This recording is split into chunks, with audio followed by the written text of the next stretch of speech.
I think so.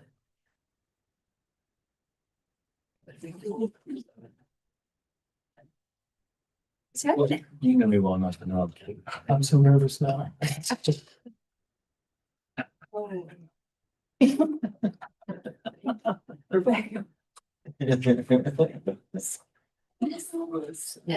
my goodness. And a parachute was dropped. That's my editing. Thanks for dropping that here. For anyone keeping track here. We live a mile from here. And we're very appreciative and actually Tori that. State transfer. Small child. I do. Go to the fire drill and we'll see. A little nervous. The colorful parachute if you all the way down. Do that. Also, we are good to go. None of those are a choking hazard. Welcome, everyone, to Early Childhood Advisory Committee's May 21st, 2026 meeting. We will begin today with roll call. Right. Just as a reminder, if you are joining us virtually to let us know where you are joining us from. And we'll go ahead and get started. Ms. Suarez. Here.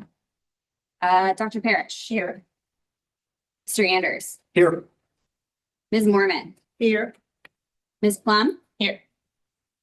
Dr. Johnson was not able to join us today. Ms. Langford.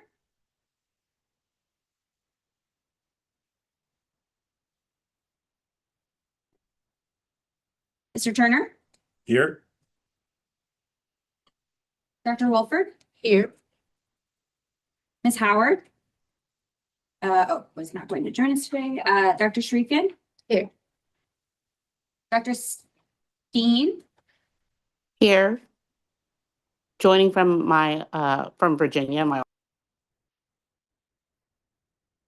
Dr. Nelson. Here. Mr. Quinn. No. Okay. Okay. Ms. Irizarry.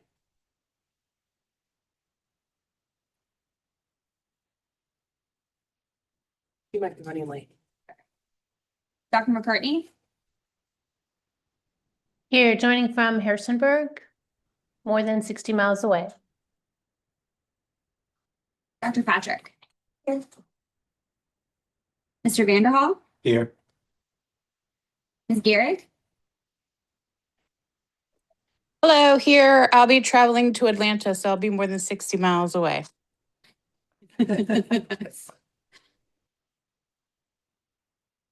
Ms. Lehman is on her way. Ms. Takash. Here. All right.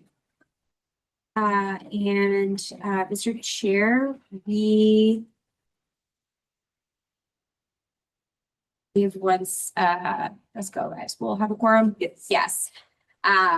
So Ms. Lehman should be here in the next 10 to 15 minutes and should be present by the time we need to vote. So once she arrives, we will name that she's here and we've got a quorum. But I think we can go ahead and get started. So skip the approval of minutes at this point. Yes, Move sir. on to public comment. That's right. Okay. Is there any? There is not. So Jeff Steen will be walking through public comments on the regulations themselves today. But we did not receive any public comment for this meeting specifically. Okay. Then with that, let's move on to legislative updates.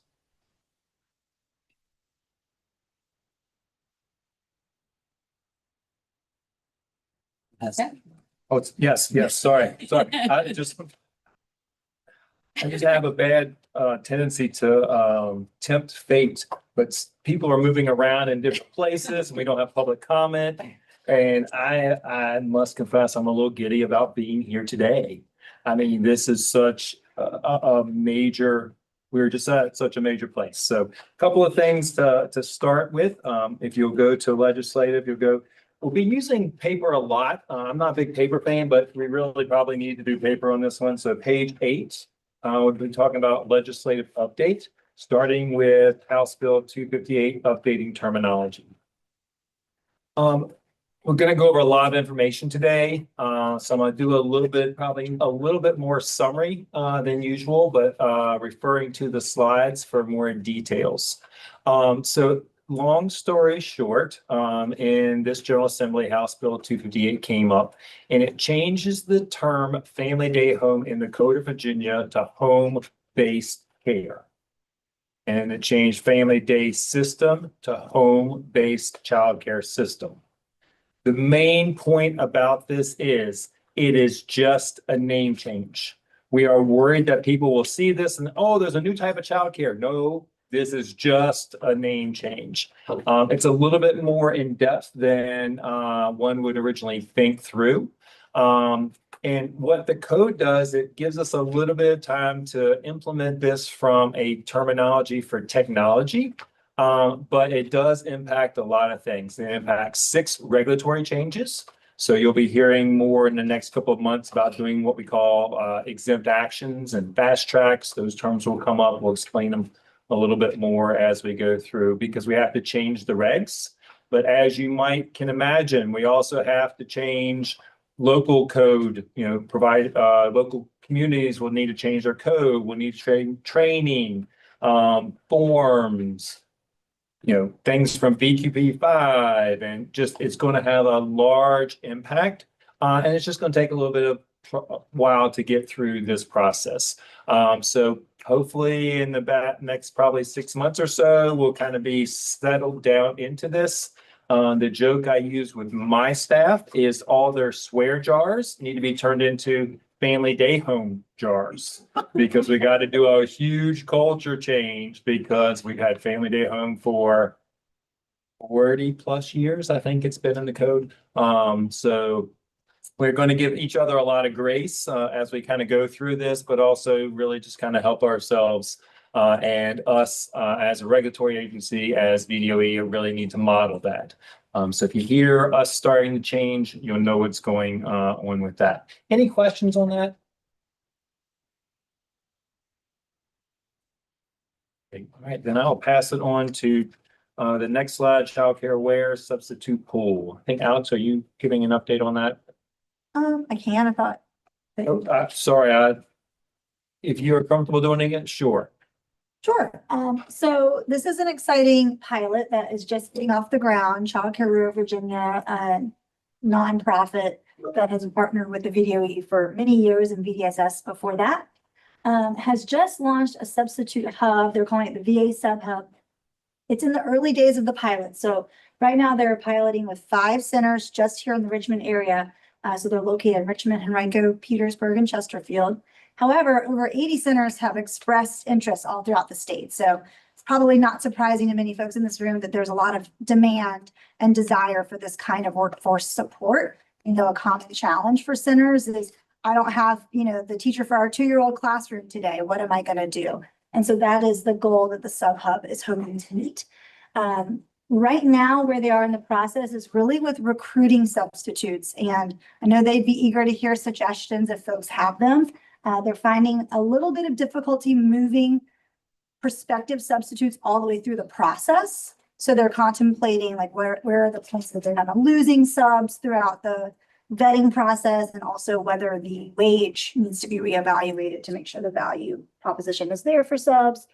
But again, this is just really early days. The goal is to have substitutes deployed here in centers this month, but I think the process of getting subs into those into ready positions is taking a little more time than was anticipated. Yeah. But what's like the qualification requirement for being a sub?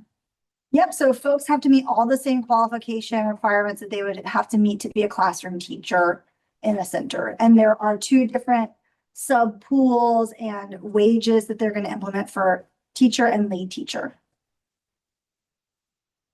Question, is there not an opportunity for family day homes to home-based childcare? That's a great To question. Participate in this. Yeah, that's a great question. I'm happy to share that feedback back and, feel free as well, Cheryl, if you have contacts at Child Care Aware. I think that's something worth considering as a next phase of the pilot. Who pays? Does the center pay childcare with? Yes. And they So have the center, and that was that's a great question, Jennifer. That was a prerequisite for participating in the pilot, is the center had to be willing to pay that wage. And that was actually a bit of a challenge. It ties back to so many conversations and so much of our work, right? Is the wage at some centers was actually equal to or higher than what staff at that center were already making. And so that was a challenge, right? Like, well, how am I going to pay a substitute more than my full-time teacher's already making? So. For the substitutes, is this like a year contract for them or an ongoing basis? That is a good question. Not entirely sure. My understanding is I think it would be ongoing and kind of at as demand specifies. But yeah, good question.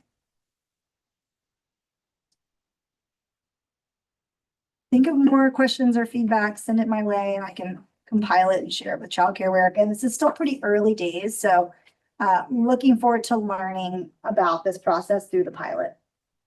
Last question, sorry. Yeah. So is there an opportunity for them to come out of that substitute pool and into permanent employment? That's interesting. I don't know. That's a good question. Alex, there was a program similar to this, it's been 25 years ago. It was called Substitutes on Standby. And I imagine licensing has flushed all these pitfalls out this time, but how it worked, and it's a little tricky because I have for example, I have Rivers Bend Children's Center employees, and I've checked all the boxes needed, not only for insurance, but for licensing to make them Rivers Bend Children's Center employees. And now the example you gave, 2-year-old teacher calls out. So I call them and they send Jane Doe over to automatically that day be a Rivers Bend Children's Center 2-year-old teacher. So I'm in this scenario, we're legal with all the licensing that for that day. Not that's in our world, it's not usually a contract year. It's like, I need somebody right now and I just need them for today. Yeah, we work really, really closely with Child Care Aware to kind of figure out how to navigate that. And we have a really, really good plan.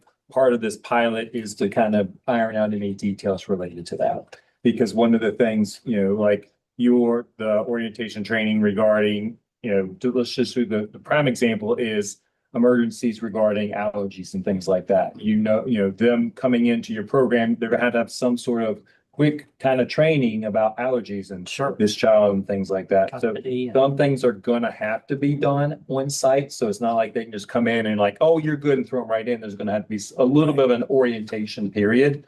But the goal will be that Child Care Aware will have done all the heavy lifting, that if it's a training or an orientation that can be done, that doesn't matter which center you're in, then they will have done that.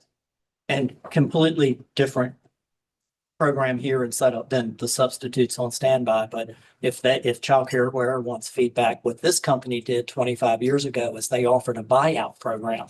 I think it was $200, but if you wanted to purchase that sub from that company on a permanent basis, if I wanted to steal them and keep them as a river, I could do it legally and on the up and up, but I had to pay them $200. I think it was $200. I think, don't quote me on this, I think there's a similar type of contractual relationship and payout with that.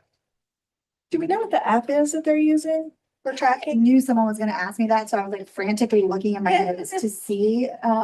So I will see if I can find the name of that, because you're right. They are using a technological solution to help do some of that background check and make sure that information is already within the app, but I'm not sure the name of it.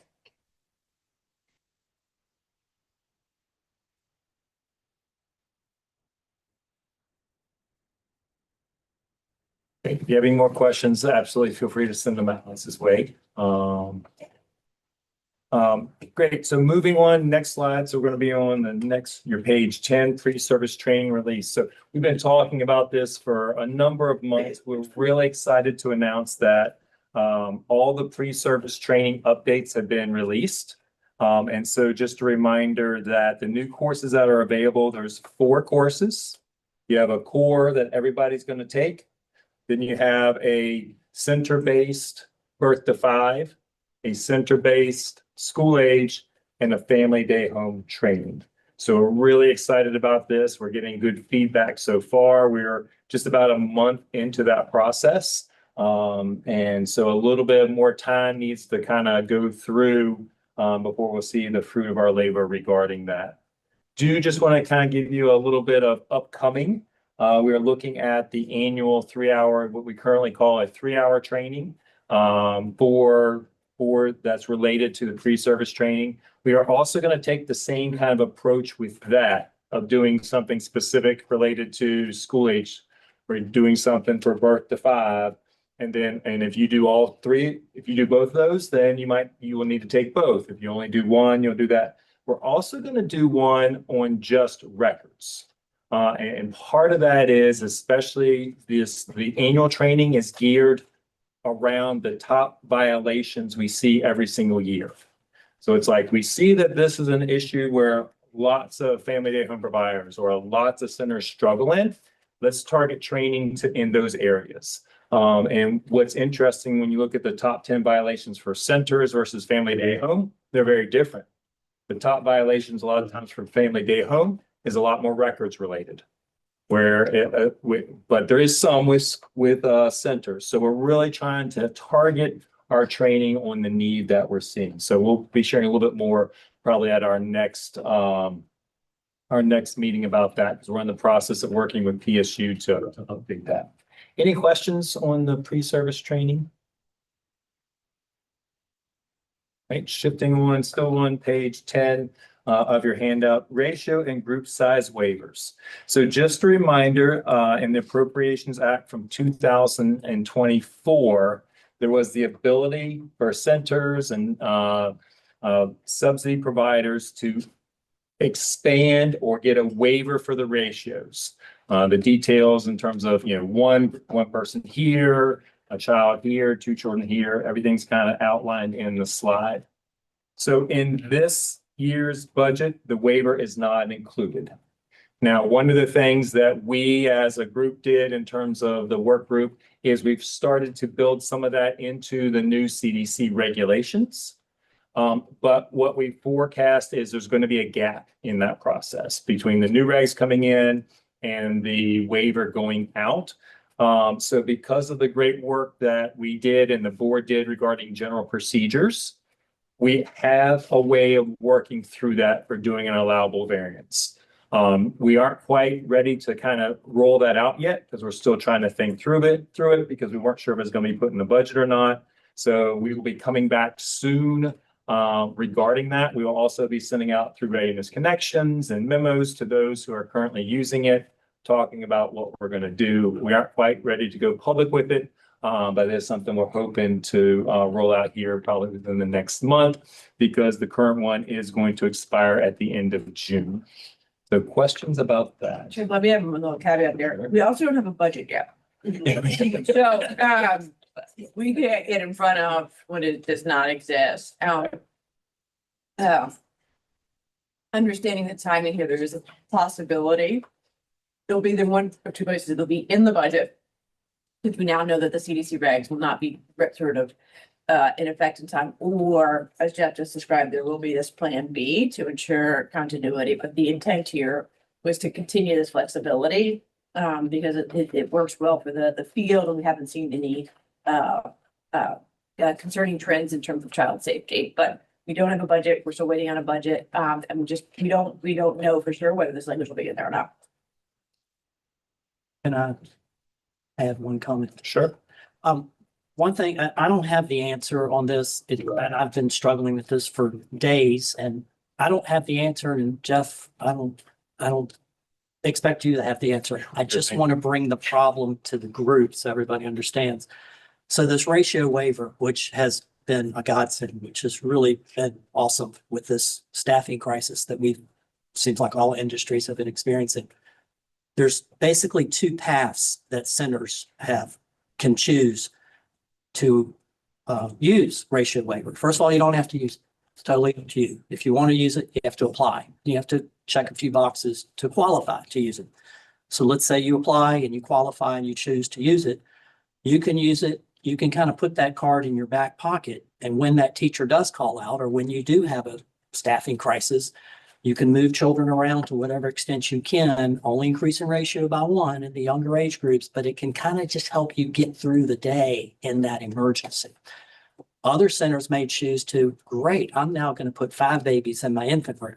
Ratio is 4 to 1, but now I've qualified for ratio waiver. I am going to enroll infant number 5, and this group is now a 5 to 1 ratio. And you can do that legally under ratio waiver. So that's kind of 2 paths. And I don't know the exact numbers, but I know there are centers who just kind of put it in their back pocket just in case they need it. And there are centers who enroll that extra child in every single age group up and down the hallway.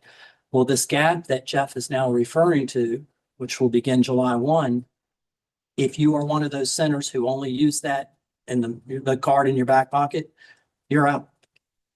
Because if you look at bullet point number 2, at least one child currently under care would have to be disenrolled for the variance to be to continue. So I don't know what the answer, like I feel bad for that group of population who maybe it's fair to say is not taking advantage of the system and just throwing an extra child in every age group, but using it for those emergencies. That population of centers are out until hopefully new regs. So I don't know how to, I don't know how to flush that out. I just want to bring that to everyone's. Well, that is part of the thought process that we'll be working through, is trying to, that's why we aren't quite ready to go public with this, is because we're just trying to wrestle through, waiting on the budget to come through and then just trying to figure that out. Y'all know me, I hate bringing up problems and not I offering a don't solution. see that being an issue. I don't have a solution. What's that? I don't foresee it being an issue. I think maybe we have no intention of changing the ratio waiver. What we are struck with is the regs were not done in time, but the only reason that this was not initially put forward was because we thought the regs were going to be done in time. So either the language will be in the budget, or Jeff and the team have a solution in place. So I just want to be clear for anybody who's listening at home. The intent is that on July 2nd, if you rely on this flexibility, that you will continue to have this flexibility. Great. Thank you. I should also note it's a very small number of centers relative to the overall population. That's 300. About that. Yeah. So 300. That applied for it, yes. Yep. Okay. We will make sure in our language. Yeah. I think that we now have a quorum, or maybe did to begin with, so we can jump back and take care of our minutes part Yep. before we move on Very to good. our big main event. So everyone should have in front of you a copy of our minutes from our March 19th meeting. Has everyone had an opportunity to review those? For any questions, comments, any edits? Not, do we have a motion to adopt these minutes? Motion to adopt the minutes. Motion accepted. Is there a second? Second.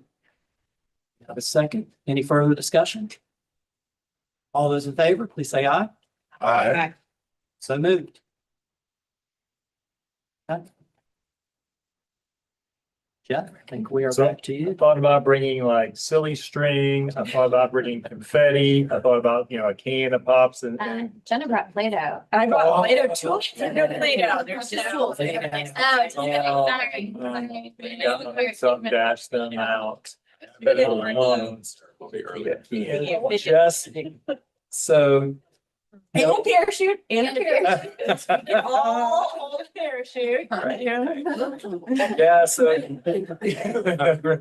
If people start to fall asleep, that's. Absolutely, that's what we'll do. Seriously though, really just, wow, think of where we've come in the last 5 years. So those who have been part of the CDC rec process since then, raise your hand. Been part of this? Yep. Small number. Yep. We've worn a lot of people down, the many years that we've lost them along the race. Wow, what, and just talking about this, getting to this point, it is a pretty big place. Just from the work that's been done. And it's and it's we were all in this together. Just the department, the work group, ECAC. So many people have had input, and it's really an exciting place to be. You know, looking back and talking with Aaron and Jenna, looking back, I don't think there's anything we should have done differently, and I think we have a great product because of that.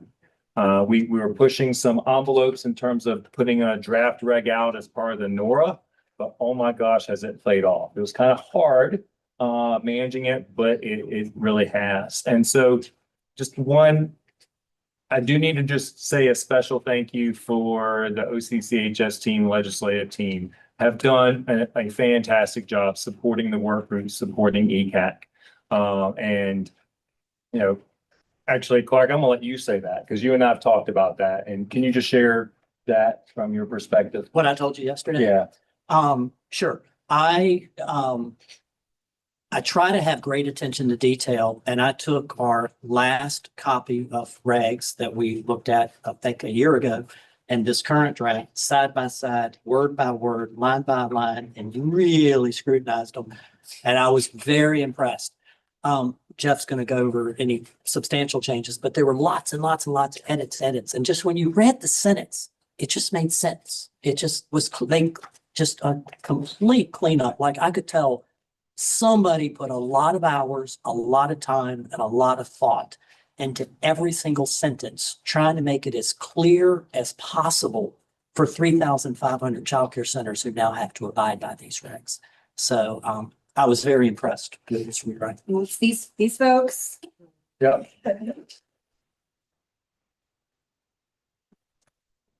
From the person that brought a big binder to our first meeting. And toys.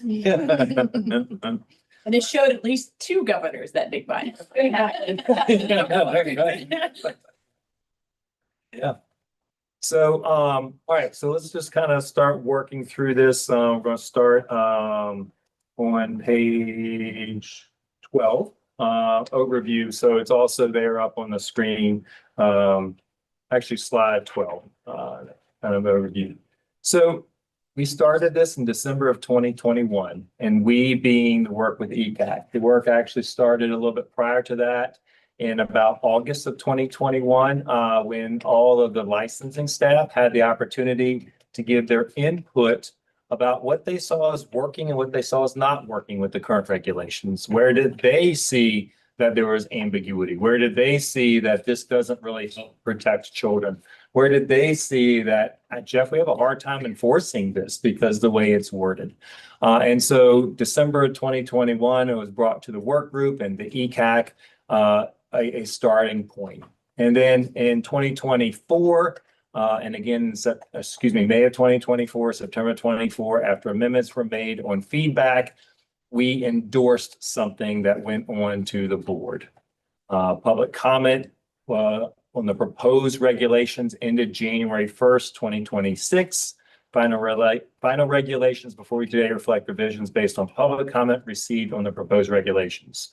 So we've gone through at least 2 public comments on these regulations. We've gone through numerous revisions. The work group went standard by standard through this, and we came up with what is before you now. So what we're going to do today is go through the public comments. We'll do a kind of a high overview of the public comments.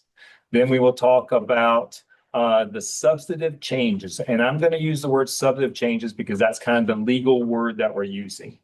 Meaning it was enough of a change that the regulations are going to need to go through an attorney general review one more time.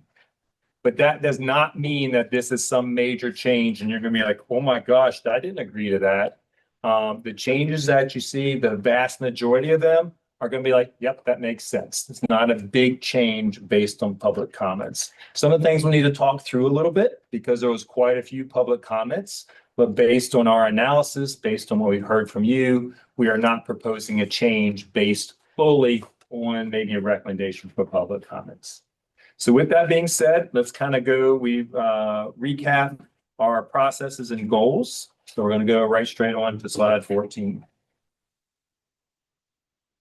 So again, we established a temporary work group in 2021 to help revise the regulations. The work group completed its process, presented it to the ECAC. We had multiple stakeholders. We met in early 2022 and we spent a year going through those. We're meeting monthly and giving you homework. And this was a work group that did a lot of homework. The work group convened and basically we sought to balance multiple and sometimes competing priorities, ensuring alignment with state and federal law. We wanted to protect health and safety and well-being of children. We had to, rightly so, consider the cost and operational impact of regulations. I repeat this constantly, even knowing I'm beating a dead horse. The best ratio is a 2-to-1 ratio, 2 adults with 1 child. That is best. That is not financially feasible. And so we have to balance what's best with what's actually feasible and we can kind of work out. And then also the goal was to reduce burdensome requirements. How can we keep children safe without creating red tape? And sometimes we have to do some competing priorities and trade-offs with that. So in April of 2023, ECAC reviewed the draft and incorporated into, we reviewed recommended changes, incorporated it and sent it before the group for endorsement. The board approved the notice of intended regulatory action in June 2023. And this is where we were pushing the envelopes. We actually had some regulations that we put before the public when we said we want to review things. The public gave feedback, although legally the feedback was only required regarding whether or not we do a regulatory action. We got a lot of great feedback, so we knew what those pain points were going to be. So the draft regulation was amended based on over 500 comments. Again, not required, but given. So we kind of got ahead of the curve. And then the comments, we created a proposed regulation, which was proposed to ECAC in May of 2024. And then we did some tweaks, came back in September of 2024. And then the board approved the proposed regulations in October, went for executive review, went for OAG review, was posted for a 60-day public comment on December 1st, 2025. Based on that feedback, which closed in February, and here we are with a final draft. So if everything goes according to plan, and as I was sharing with my wife this morning, I was walking out, you know, this should go through smoothly unless we get hit by a meteor or something else, something unforeseen. No, we've already seen that, seen the fire. And I think you're going to be really pleased. Hopefully you've had a chance to at least look at it. So with that, before we go to jumping in, I do want to do kind of one more slide before I start talking about highlights.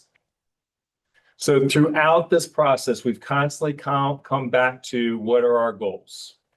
And so our goals, first off, is always to improve compliance because we believe compliance leads to safer children. Our goal is to reduce risk. We can't eliminate risk because life's risky.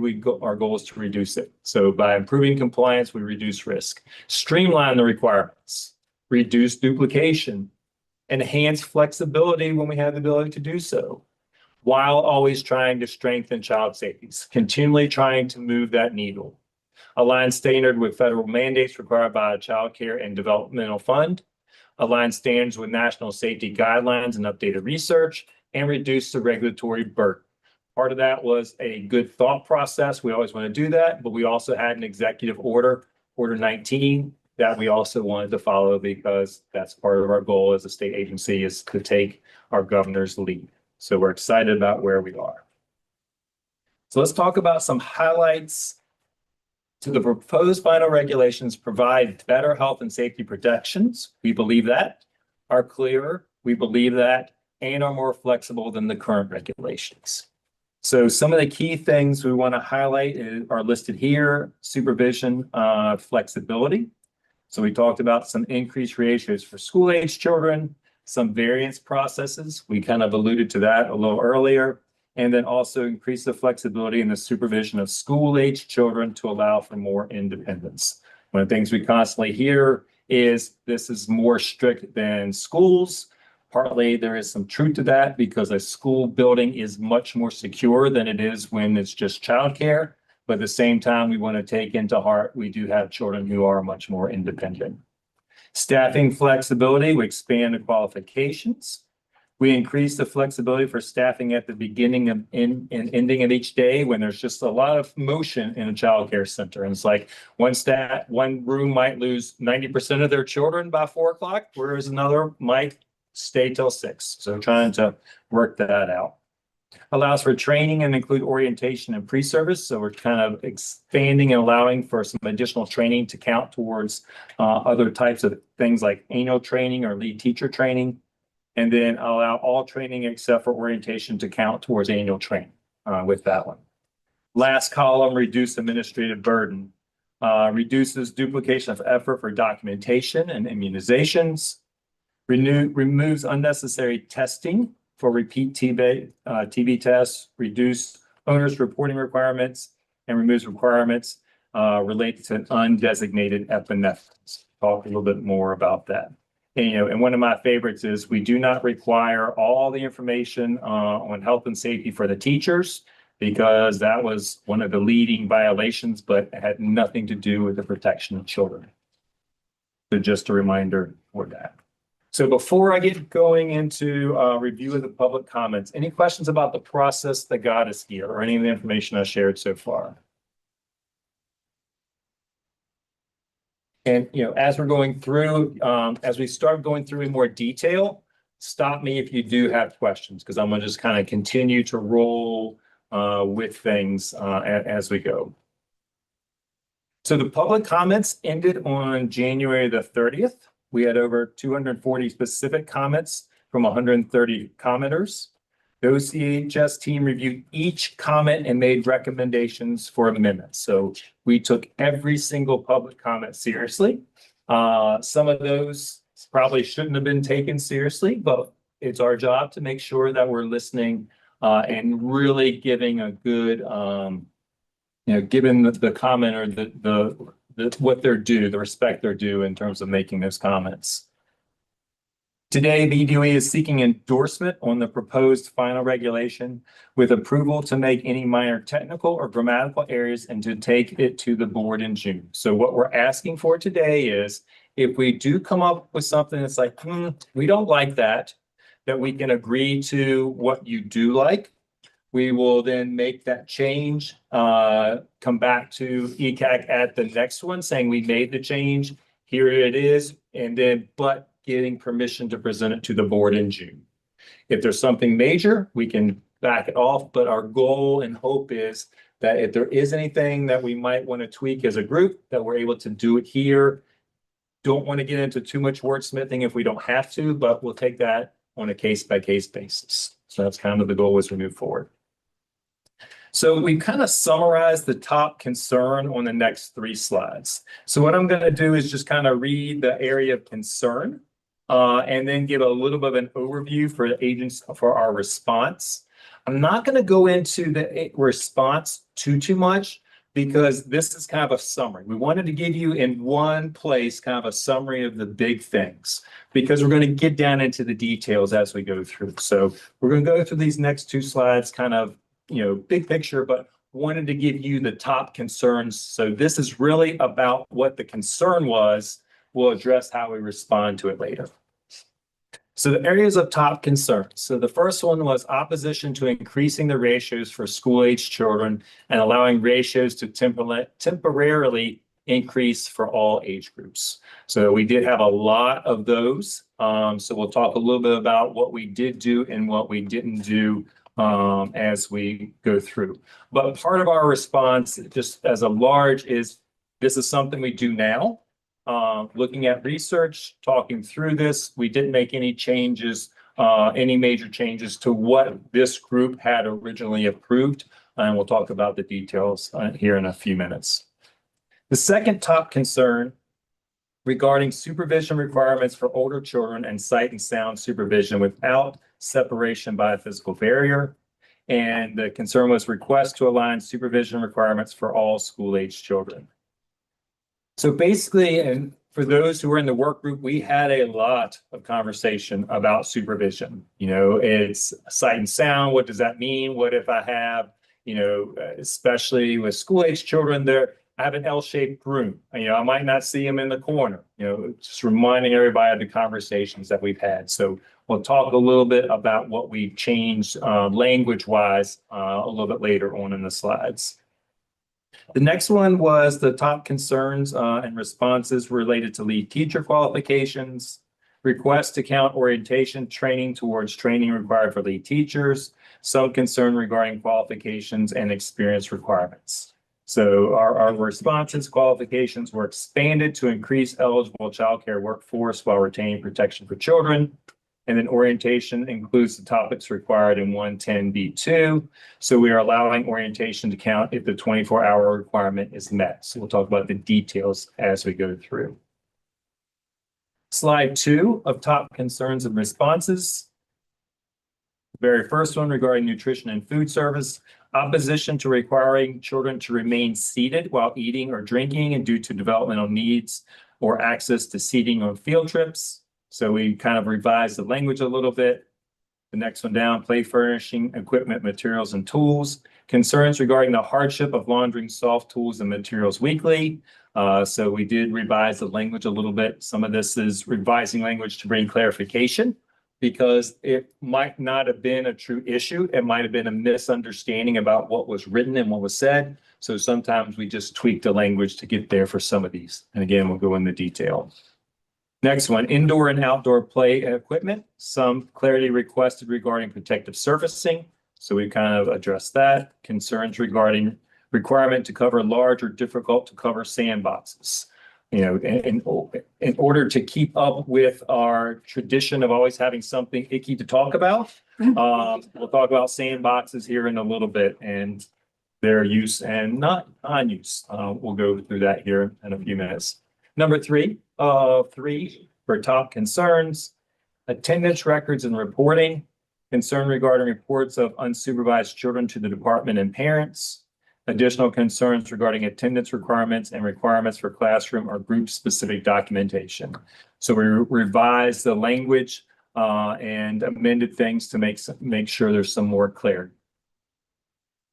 The next, one of the last ones are third from the bottom regarding animals and pets, concerns that restricting access to certain animals essentially prohibits them from classrooms, displacing existing class pets, limiting children's learning opportunities. We've revised some of that to prohibit physical contact rather than requiring things to be inaccessible. So we'll go through that a little bit more. Section 400. Parent communication. And again, just a reminder, these are the top concerns that we saw in public comment. So the concern that requiring injury reports to include a future action to prevent recurrence is not always applicable. So the example I like to use, kids will fall down and unfortunately break bones. And saying, what would you do differently to keep that? The answer should be, we won't allow them to run. That is not a good answer. That is not feasible. So we kind of like, okay, let's clarify that a little bit. And then the last one, 130 orientation training, request to revise and clarify the consistent caregiver orientation topic. So we'll talk we'll talk a little bit more detail as we go. So before we transition, if anybody had a chance to look at the public comments and had any questions, or are there any questions about the major topics before we start getting into our responses to these?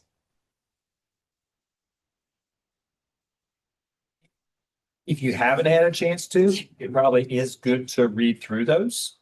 Partly not only just to kind of see what people say, but also really just to give you a perspective of some of the questions that we kind of get. And when we work through things, sometimes it's like, I'm not sure how to explain that any differently than we do. And so what we do a lot of times is we'll have you might have heard, we talked a little bit, I think last time, about we were putting out a guidance document regarding communicable diseases and notifying parents and things like that. That is a lot of times how we bring clarity post implementation of a regulation. So our goal kind of the public questions actually give us a good idea of, you know what? 9 out of 10 people would have read it one way, but one person read it different. And part of our goal today is if we can help that one person, let's do it. Understanding, and this is just having done this for 25 years, we still are going to miss the mark. We're still going to miss the mark. And that's why we always want to be kind of looking at things and giving ourselves some flexibilities with allowable variance, also giving ourselves some ability to do things like guidance documents and some questions and answers. Right? Good. Keep pressing on. We got an hour before our next break. Is everybody okay? Keep pressing. All right. Excellent. Good deal. All right. So the finals, actually, sorry, go back, please, if you would. I just want to just really look at the word final there for a second. The final standards for licensed child day centers, substantive changes. It's just, I don't want to underemphasize. You are so valued as an ECAC. You are so valued, and we just really appreciate your participation in this and being able to say definitively to anybody who asks us, this was a team effort amongst all the players, amongst all the individuals, amongst all the organizations that are responsible for childcare. And so this is our regulation that we are giving to the board for them to bless to implement. And so it's just a really exciting place to be. And I don't want to underemphasize that. It's just this is a really, really good place to be. All right, so let's dive in. Slide 24, please. So a general overview. So substantive edit, any change in the requirement to include removal of requirements or components of the requirements. So, and that's a pretty broad word. So if we've changed a little bit of the requirement, then it's this. And we use that word because that triggers another review by the Attorney General's office. Just removing the epinephrine stuff, and we'll talk a little bit more about that. That by itself kicked it over. The beauty of that, though, it does give us a little bit more liberty, whereas let's just say there's only one change we might want to make. And it's like, is it really that critical? Can we do a technical assistance to keep it out of, going through all this additional steps? Doesn't matter. Let's do this the right way. So we've changed a lot in this, but I think you will see all of it for the better. And anything that's like, ooh, if I or any of the staff are like, this is starting to push the envelope of a true change of what you endorsed, then we're going to talk about it today. But I think you'll find that everything is going to be kind of right and long and just clarification. So number 2, technical edits. Whoops, sorry. Bullet 2. I need to be more clear. Technical edits, a change to clarify requirements, correct grammar or style, improve readability, or align terminology. 80% of sections include either technical or substantive edits. Substantive changes made in 30 sections, the remaining 45 sections, including only technical edits. So just kind of giving you an overview of what we're going to dive into next. All right, so let me just kind of explain what you're going to see in these slides. So what we do is we kind of do an introduction. We talk about the sections. We do a summary of changes. Then we actually kind of go down in a little bit more detail. So this is kind of how we will walk through each section of the regulation. So in the first part, substantive and technical edits were made to the introduction and purpose. No changes to the section describing the purpose and applicability of regulation requirements. So next slide, please, 26. So a general reminder, and maybe for those who are new, what we will do is in the slides, we're going to show you strike-throughs and underlines. What you have printed out is the clean version that will be given to the board in June.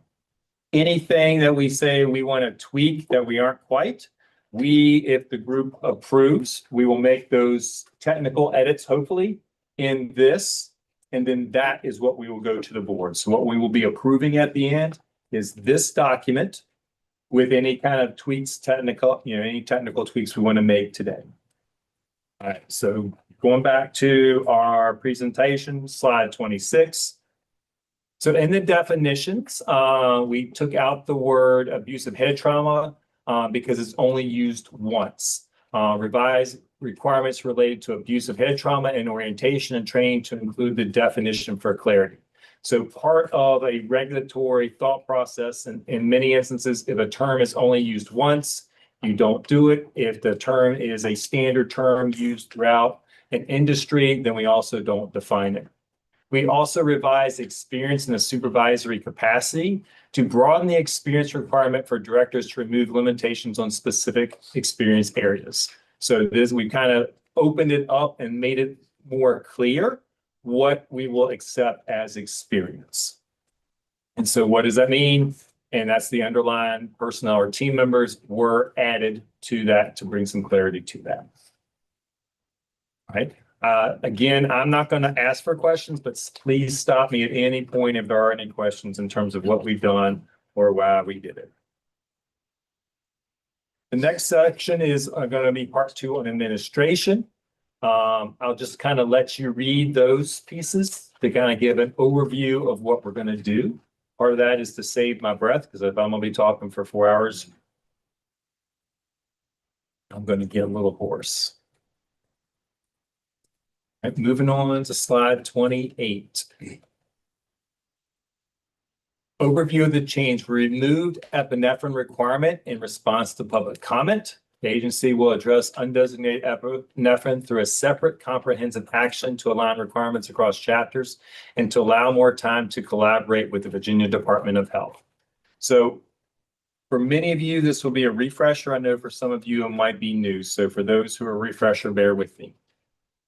2023, we had some code change that required epinephrine, undesignated epinephrine. That means epinephrine, most folks know as an EpiPen, to be kept on site for children if there was an allergic reaction. The law was modified because it was for centers and homes. The law was modified that centers still had to have it. Homes did not, but both entities had to have a trained person that knew how to use them.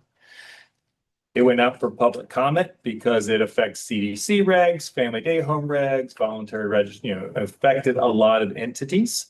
Public comment came back and said, whoa, this needs to go through the regulatory process, the regular regulatory process, not a fast track. And so we stopped that after consultation with the Attorney General's office, talking with the board. We felt that it is best to handle that law and those regulations in their own separate NORA process. And that is something that we will be implementing with the board because there's a lot of questions about implementation. It's very expensive. So based on feedback, working with the Attorney General's office, working with the Department of Health, we stopped those regulatory processes. Because this was running parallel, we had the changes also in the CDC regs. So after consultation with lots of individuals, we felt it was best to allow epinephrine to run its own track. And so we have withdrawn it from the CDC regs. Questions about that? I don't want to go past that one too quickly. Okay, all right. Next slide, 2 of 7 for the administration substantive changes. 1.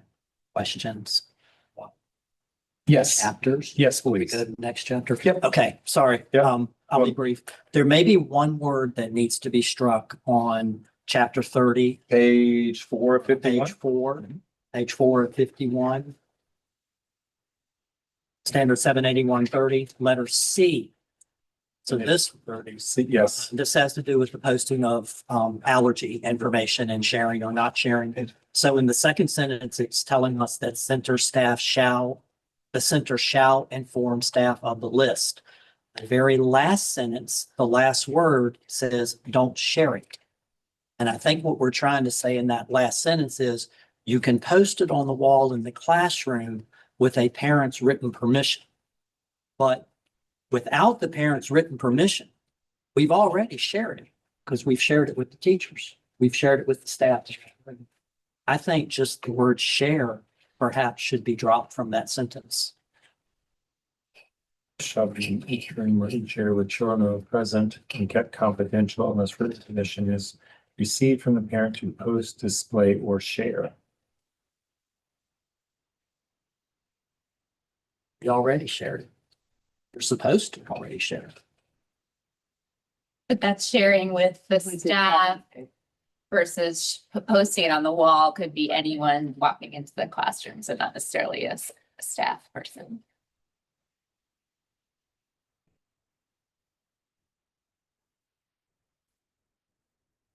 So I would recommend to the group to leave this because of the safety nature of this being available. Great example to say a substitute teacher, really being able to see this. Confidentiality is the second most important thing related to that. And so by leaving this gives centers the ability to share it confidentially. I'd prefer to leave that so as not to keep it clear, there is a higher thing than confidentiality. Clearly, we're not in violation by sharing it with everyone who works in that classroom Right. without a parent's written permission. If they have given permission to post, display, or share. If a parent says you can share this, then that would cover the display and the posting. We don't have a parent's written permission. Clearly, we're not putting it on a wall. But I can still tell all the teachers in the room. I can still Absolutely. share the information. Absolutely. It has to be in the room. Yeah. This list shall be in each room or area where the child. Yeah, children are what we present. do now is we cover it Yeah. out of sight, out of mind, which I'm not a big fan of when you're dealing with allergies. I think it should be right there in your face at all times. Don't make a Right. mistake, don't forget. So I like the opportunity to get a parent's written permission to post it and not hide it. So, this is not a big, I just want. I think it's just the ambiguity of that final word share. Because you're saying you've already shared it with staff That's it. and you say, you have to get permission to share. That's it. But I think if there's a difference between sharing it with caregivers who are responsible for the care of the child versus sharing publicly with anyone who walks into the room. Right. It's just like a If share that's publicly or the share idea widely or behind share. this, Yeah. I get it. Yeah. Okay. Noodle. Because by sharing it, the rest, the post or display is covered. So, because what some centers might do is, you know what, I'm absolutely fine you giving my child's allergy to every single parent, so they don't send peanuts into the classroom. Those parents that are willing to do that, I'd like to know that my best friend, my child's best friend is allergic to peanuts. Yep. That can be shared. Yep. So that kind of allows that extra precaution. Got it. Okay, thank you.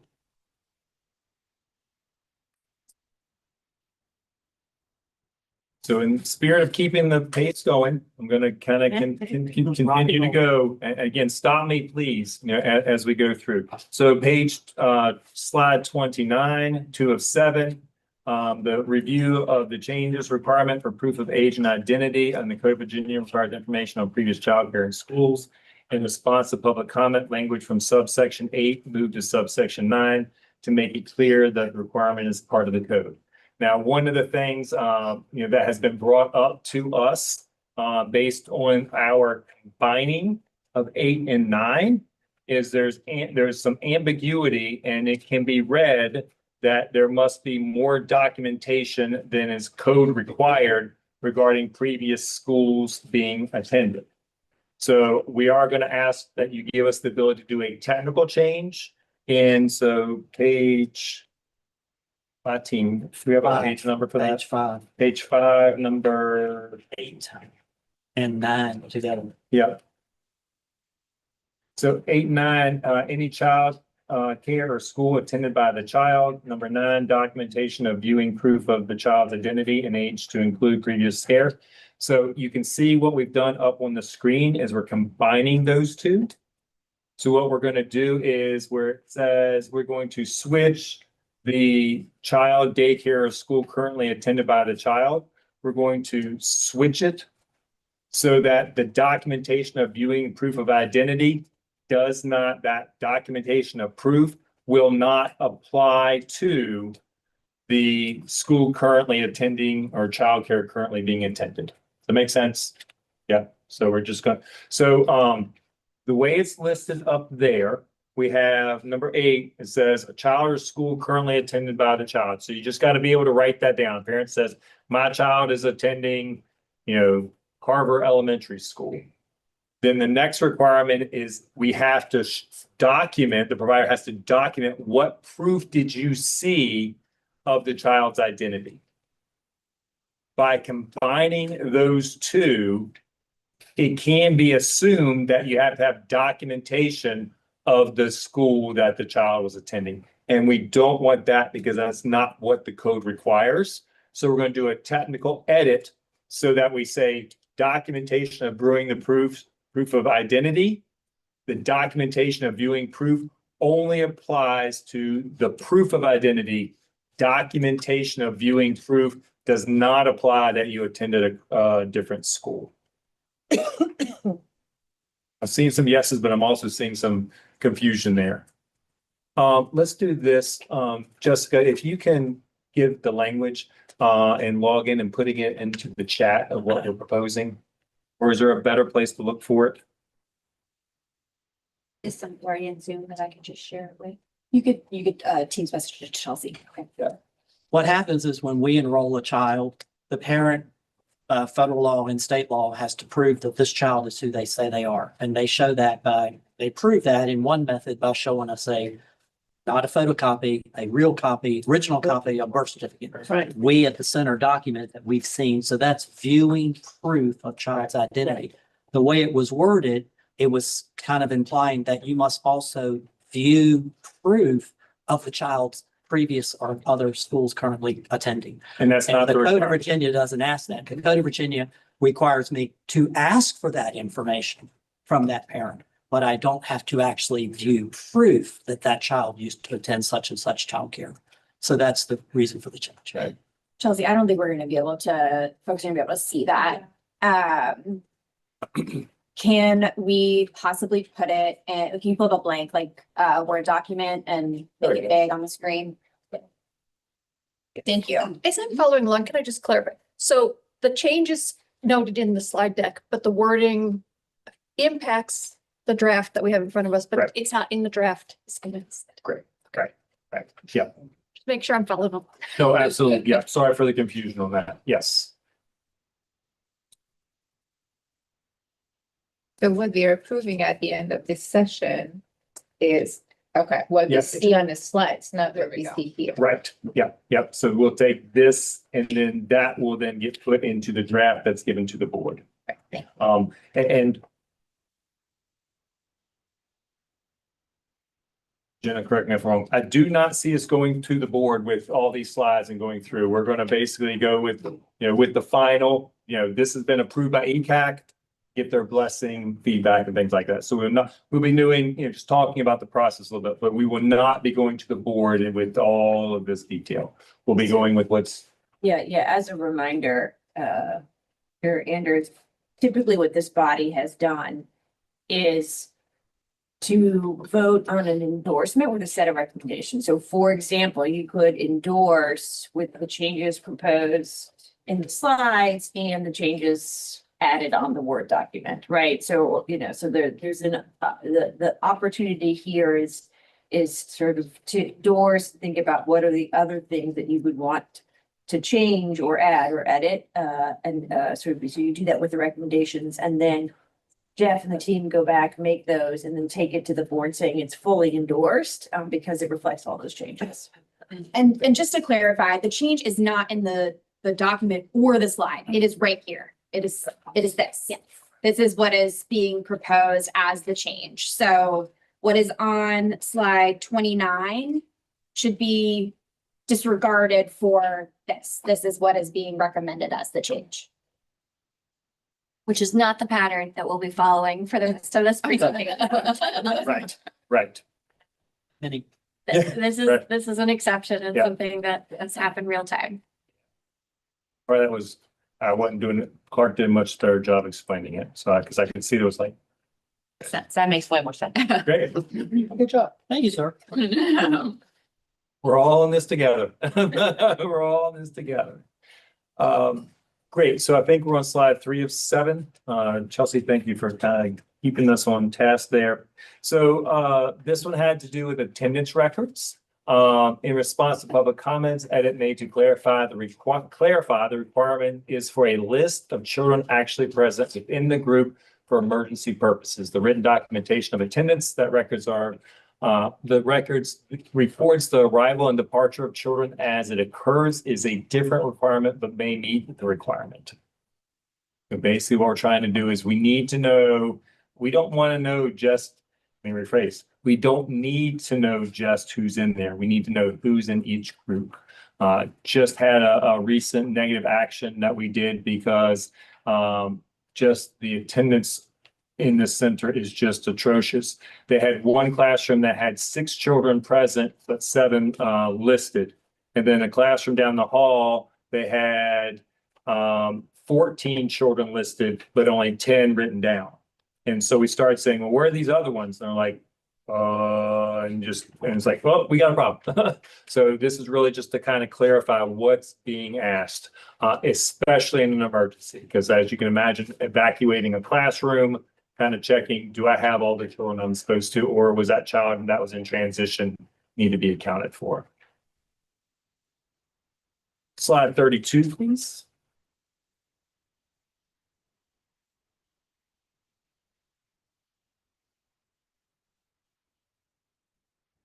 Slide 37. Oh, yeah, right. Yes, 37. 31. 31. You have my glass. It's like, this is the perfect test. Small. Far away. Slide 4 of 7, which is slide 31. In response to public comment, edit made to clarify requirements for reports made to the department. So one of the key things you'll see here is we changed the word in a lot of instances from center to licensee, because it's the legally operating program who's responsible for all of this. So it's a little bit technical change, but an important one from a regulatory standpoint. Next slide, please. Slide 5 of 7 for administration. Adult volunteers added to comply with the Code of Virginia.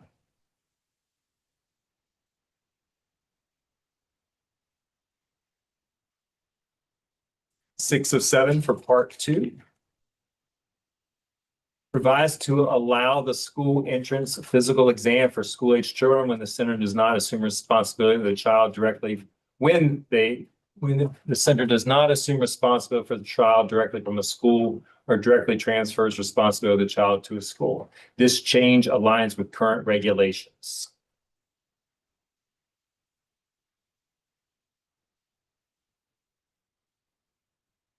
Next, please, 7 of 7, part 2. Incorporated feedback from VDH epidemiology and tuberculosis experts. Tuberculosis is highly contagious and the disease may be active, although there are no visible symptoms. The amended language incorporates feedback from the Virginia Department of Health and ensures the health and safety of children and staff by ensuring a response to any risk of the presence of tuberculosis in the facility. This is a little bit more. So this right here would definitely kick something over into substantive changes. But being a good partner and trying to making sure that we are in line with current health requirements, we thought it best to add this here. So we're now transitioning into part 3, which is staff qualifications and training. So there were some pretty big edits to this section. Regarding lead teacher qualifications, orientation, ongoing training, daily health observation training, medication administration, training requirements, and the director qualification and director responsibilities, driver qualifications. We did do some technical edits to that and first aid and CPR certification. Just a reminder, there is a difference between CPR certification and CPR training. Just constantly. We went through that a number of times in the work group, but thought that'd be good to share with ECAC here. So there's 8 slides. So like I said, there's quite a bit of changes that we did in this section. So 1 of 8 has to do with the lead teacher qualifications. So we added language that clarifies health and safety issues should be related to the care of children. So partly it's, oh, well, I've got all this training, but it needs to be a little bit more specific. So we added some language for clarification. But we removed prohibiting orientation training from being used toward lead teacher qualifications because the orientation requirements are now much more robust, specifically covering these required areas. This allows programs to avoid duplication of effort, which is a time and cost saving measure. So if you get orientation and it covers these things, then we are going to say it does work towards lead teacher qualifications.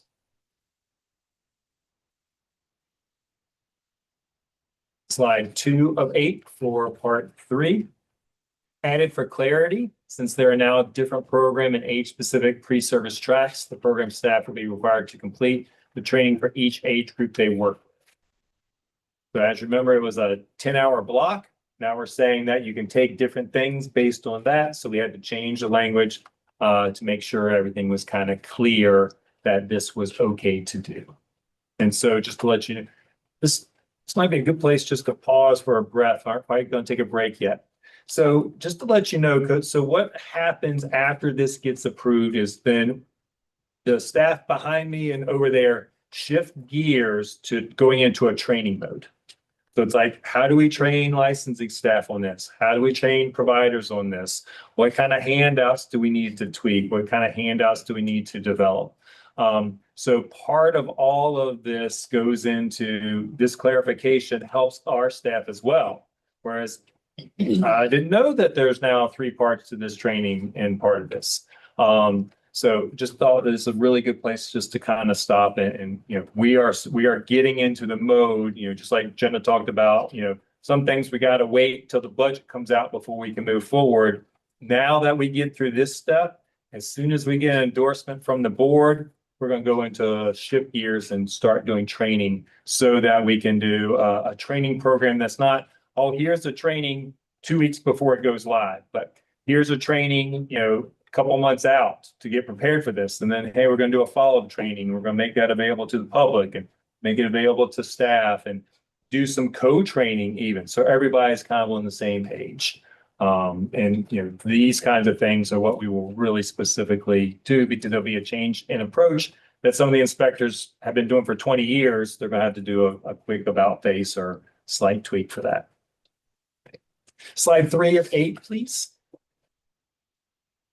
So a little bit more changes in this area regarding orientation. We incorporated the definition of abusive head trauma. So we talked about kind of making things clear, not having to jump back and forth between different places in the regulation. That was a big complaint about the previous regulations. So we're trying to kind of condense things. So we've included that into the orientation training requirement. And separated from shaken baby to make it clear that abusive head trauma and shaken baby are different things. Because we have people's like, why am I learning about this? It's, well, they are the similar, but there are some differences and just kind of needing to note that. In response to public comment, we merged the intent of the original requirements for an overview of first aid and CPR skills into this standard. So part of orientation now is the training regarding CPR and first aid. Again, the training and the thought process is if I am a staff person and I'm not certified and trained in first aid and CPR, I'm not certified, I need to know what I can do and when I should be seeking the help of others. Because there's just that balance that we need to do. We'll talk a little bit more about that here in a couple minutes if need be. The revision clarifies the intent of requiring staff to receive the overview of first aid and CPR to help staff recognize and distinguish between injuries, medical emergencies, and sudden illnesses that would require being handled by staff. So got ahead of myself there. So just saying that you need to be trained in order to know who to go to or to seek further help from a person who is certified in first aid and CPR. 4, please. So we're still in staff qualifications and training, substantive changes.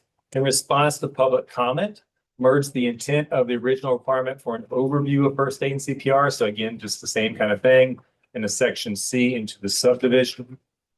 The revision clarifies the intent of requiring staff to receive an overview of first aid and CPR to help staff recognize. So that won't beat a dead horse here.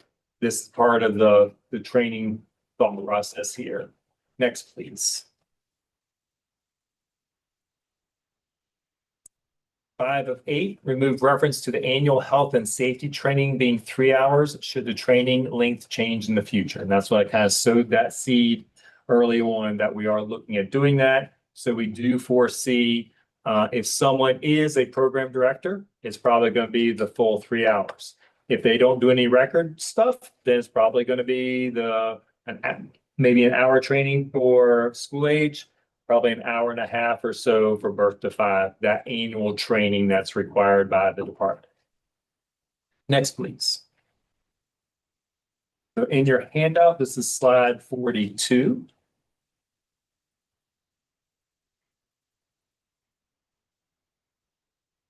Sorry, yeah, 41. Yep, I was looking at the bottom of the page numbers. Slide 41 on page 21. We call Jeff's optometrist. Slide 6 of 8. In response to public comment, edits made to merge the requirement of conducting daily health observation from subsection E or C into the training requirements, required training components. And it's also made to clarify that the training addresses inclusions and exclusions guided by symptoms of a potential communicable disease. So learning from the past about how to do things better, even the guidance document that we've done leads into kind of where we are. So it might be another good little time to do some kind of editorializing. If you remember from the work group, what we brought to you is what we called TAs that we had issued in the past. And we also brought to you allowable variances that we've issued in the past. So part of what we've done here and why I think this is such a great thing is we've learned how wording things in the past led to confusion or limited our ability to be flexible. So what we've tried to do is word things a little differently to clarify so we don't need to do any kind of technical assistance or guidance documents, but also wrote things that allow for a little bit more flexibility so we don't have to do allowable variances. So part of what we've been learning over the last, well, really kind of 4.5 years of COVID is how do we word things differently to account for situations that we've never faced in the past.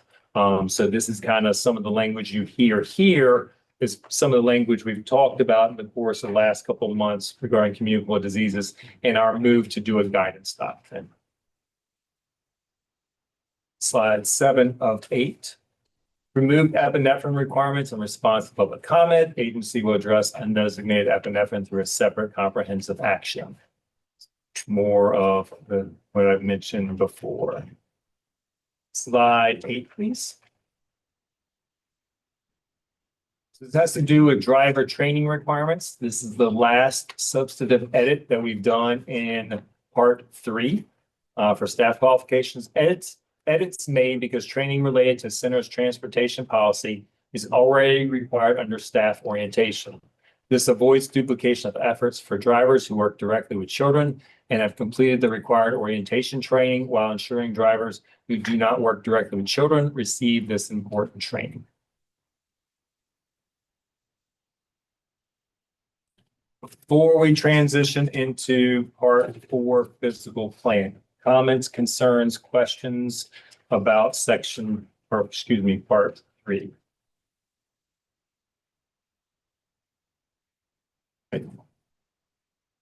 Yes. Regarding the attendance record keeping, would there be like a universal form that all locations would have as far as attendance tracking? Yeah. I do not foresee us doing that because it's done so differently and a lot of people are using electronic things like that. So we don't want to force the use of that. I think some of that would just start to merge as more and more programs start using technology. I think we'll see some merging of that. For those who are subsidy providers, and pass in terms of attendance tracking and things like that. We think the system will kind of adjust itself once this information goes out. Beck, anything to add on the attendance or anything like that? You just say it'll take us some time for it to be like fully usable to meet kind of every element at the same time. It definitely can meet the conditions of the in and out, right? For all children that are enrolled. If you choose to add your private pay kids in addition to subsidy kids in the system, that's not a requirement for sites that participate in subsidy, but is an option. But the grouping is the piece that would require some systems changes and that we'll be kind of working towards looking ahead as we, roll these regs out. Okay. If that's a suggestion that we come up with a model form, we're definitely open to that. So we can definitely talk more about that. We're kind of open to, we're all in this together, and really want to just make sure that we're hearing feedback and things like that. So definitely willing to explore that more. And this is a topic for another day, but we will be reaching out to folks about feedback on past and ways that we can continue to improve that user experience for sites, particularly as we're thinking about how it can align with licensing requirements and regulations. So stay tuned on that. Not for today. Next, please. So going into physical plant, so kind of summary of the changes, requirements regarding other agencies after licensure, hazardous substance, indoor, outdoor areas, regarding the substantive changes, technical changes, mostly have to do with initial licensure, building maintenance, some requirements for toileting and furnishings. So again, just a summary. Usually we don't rely too heavily on the slides and we just use them as talking points.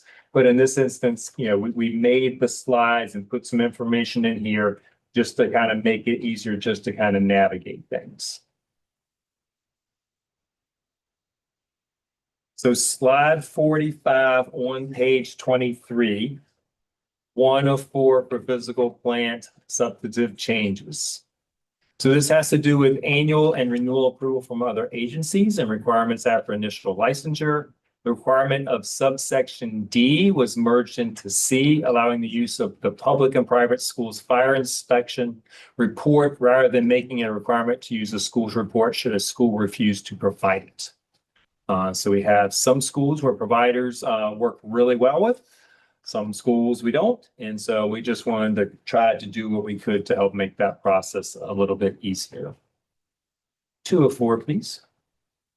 Still in the physical plant, regarding hazardous substance and other harmful agents, language amended to make it clear that natural and homeopathic cleaning products, sanitizing agents, and pesticides that are not considered hazardous are now available, but that any substance or chemicals that contain cautionary words are considered hazardous and must be stored as such. So as kind of maybe just one more, hand soap is allowed for children's use and is omitted from this requirement.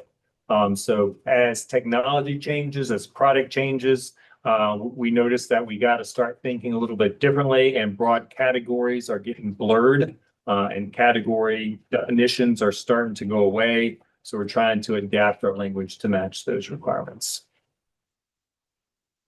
3 of 4. Still under physical plant, we're talking about areas. Edits made based on public comment. The intent is to allow for greater flexibility as long as infants and toddlers are kept safe during outdoor time when older children are present due to different sizes, speed and development, and level of older children. So this is about flexibility while still remaining kind of guardrails to protect the children. Last slide for physical plant. That's to do indoor and outdoor play equipment in response to public comment, clarifying language and added to make it clear that this requirement applies to playground equipment and not indoor equipment.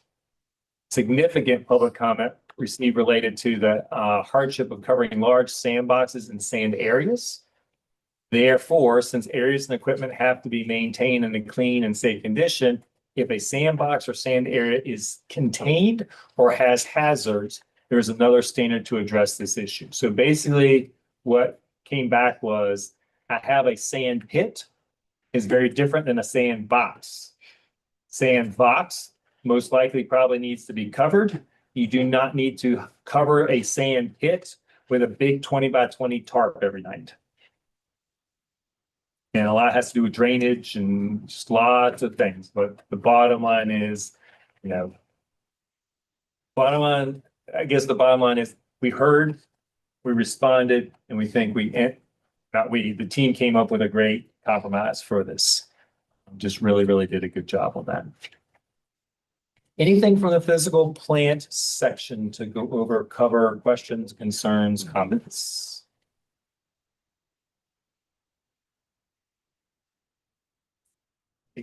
Shifting now to part 6, staffing and supervision.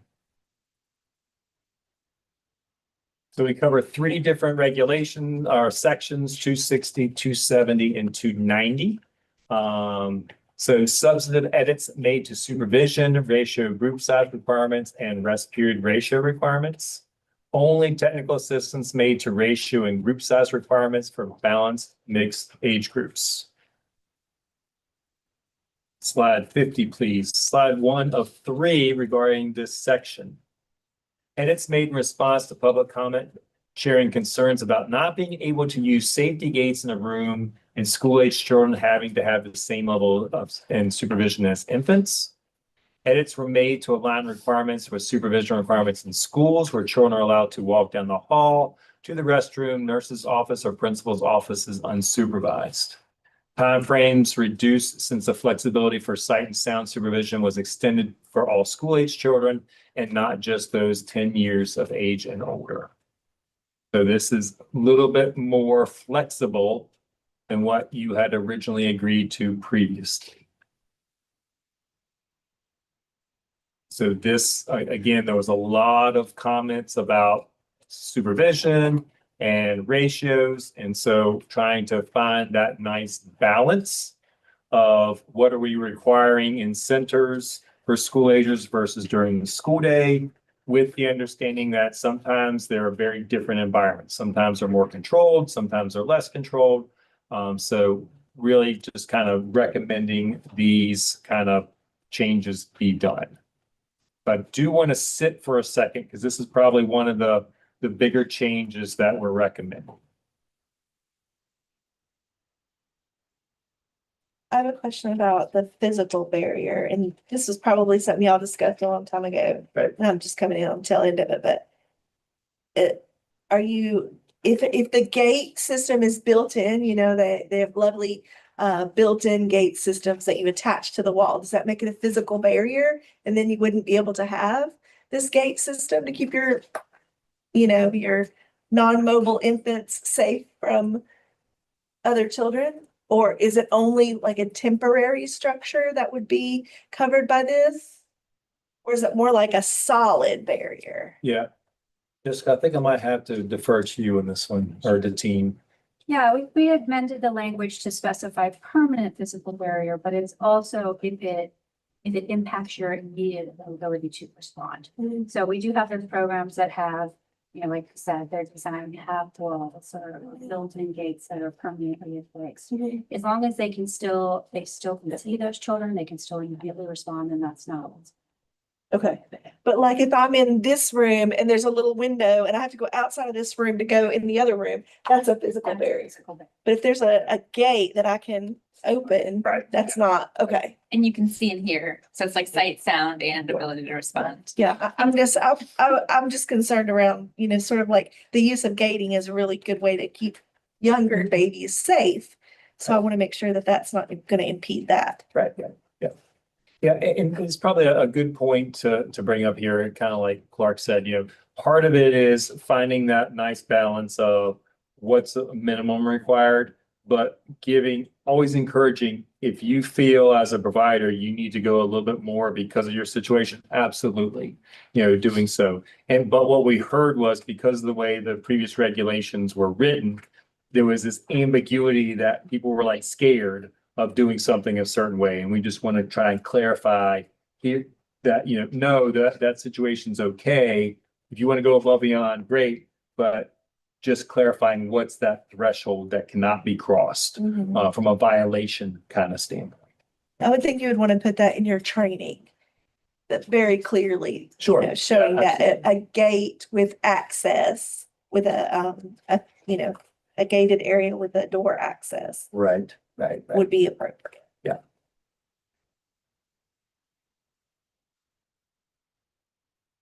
Slide 51, please. Slide 2 of 3 regarding staffing and supervision has to do with ratios and group size. Technical edits were made to correct incorrect chapter and to update terminology for consistency. In response to objections to this allowance and public comment, additional language added to clarify that the variance is optional and must be approved. So this is where we kind of talked about that gap that we're going to try and figure out is because we will be moving to this where there will be variance options, but it must be approved. You just can't do it. Like just a little bit of background. Currently, because of the budget language, the variance, we have the ability to do the variance regarding ratios. However, it is currently and will be here an approval process. One of the quickest ways to not be approved is have a violation of ratios and supervision. You don't get the rate, you don't get the variance. If you have it, we take it. So we're very mindful to make sure, that we're, again, that balance. That there are some programs that absolutely can do it. There's some programs that should not be allowed to do it. And the process that we have in place and that we will continue to roll into this will be the same kind of thing. Just want to recognize, this is obviously one of the most discussed and most debated aspects of childcare licensing, and you're trying to strike a balance between flexibility for the ups and downs, of a day, and folks calling out or folks being a little bit late, right? And the alternative, which is a parent not being able to drop off a child, right, and not go to work or not go to the doctor's appointment or whatever it might be, and ultimately seeing this as a floor, but also giving some flexibility,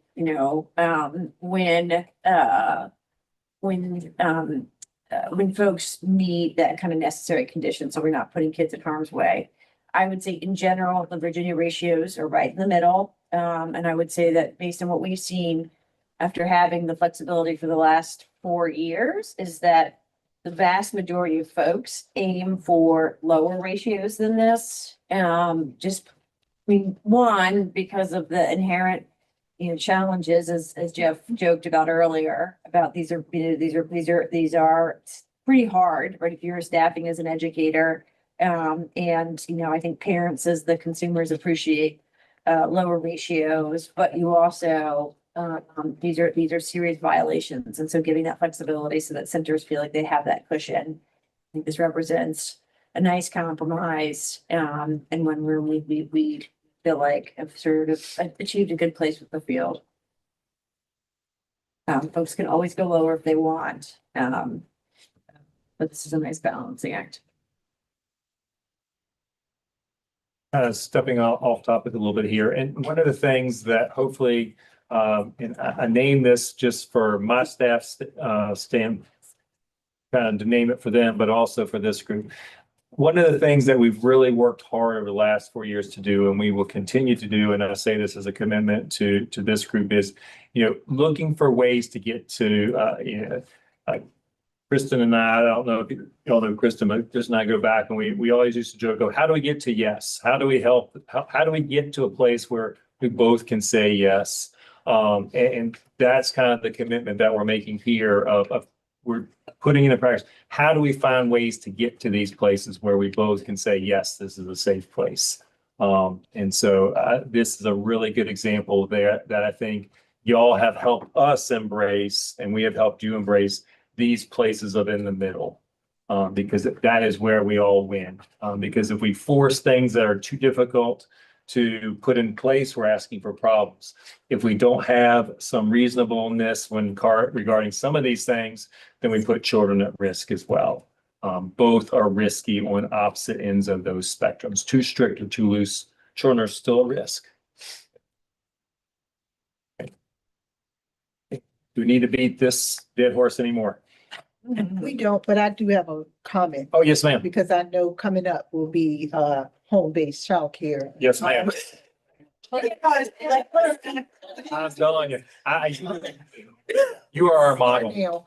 Now, sight and sound is always difficult Yes. in our setting. Yes. And I'm sure even in smaller childcare facilities, if you still meet ratios, at what point do you go to the bathroom? Without, taking kids with you and leaving them outside of just Yeah. the sight and sound has always been hard space when you talk about still small ratios Right. and still leaving that educator in the classroom room, not for long periods of time, Sure. but room where they can at least still hear what's going on and they've already prepared the children to be in a safe space Right. and not in harm's way and still be able to go to the bathroom. Yeah. I mean, Yeah. one thought on that, is, and the balancing act is every time we've had a runner, it's because they haven't been in sight and sound, right? So like the number of times that it's been a highway, it's been a New Orleans street, it's been Parham Road here, right? I mean, every single time it has been a child who was out of sight and sound, who then subsequently pushed open a door and was in almost very short fashion was in harm's way, right? And so I think, part of what I would welcome, and if your thoughts now, for this reg as well as for going forward is I'd rather have us define the exceptions rather than create something that allows you to do it all the time, right? Like I think there's a discrete set of like educator related exceptions, whether that's fire drill, a bathroom break, right? Like to try to specify those as we're very clearly signaling when there is a need to sort of do exactly what you described, Cheryl, which is think about the precautions and be very intentional about what are the precautions, right? Unless it's an absolute emergency, you're making sure the doors are locked, right? You're making sure there's sort of, nothing in harm's way. You're going into the restroom, hopefully you can still hear, right? I mean, those pieces, because, particularly for the 2s and 3s, they are incredibly exploratory and they're gone, right? They're not sort of like looking at the door, like coming back. And so I just think thinking through if there's an opportunity to find some of those exceptions, particularly when we get to the home-based childcare, I think we would welcome that because I think we would like these to be, as Jeff just described, real, but I just want us to be just thoughtful about getting those exceptions as a category kind of defined rather than going from, not saying every other moment of the time, like you have to know where they are, right? And the reason we put these things together is because of the ratios, right? This is not at home, right? This is not with small ratios, this is with larger ratios. And so if you lose 2 and they're off and they could be in harm's way in very short order. One of the things, just kind of thinking through that and part of the trainings, the pre-service and the 3-hour, we're starting to kind of think through supervision and things like that. And one of the things in terms of moving forward, when we talk about the training for these is some of that joint training between inspectors and providers, and whether it's not necessarily we can bring them all together at the same time, but some of the same segments. So everybody's hearing the same thing about what does supervision mean? You have to go to the bathroom. There are going to be times without sight and sound, and especially in the family day home centers. And they're partly one of the things we're really working a lot about is talking less about meeting a standard in terms of developing a system.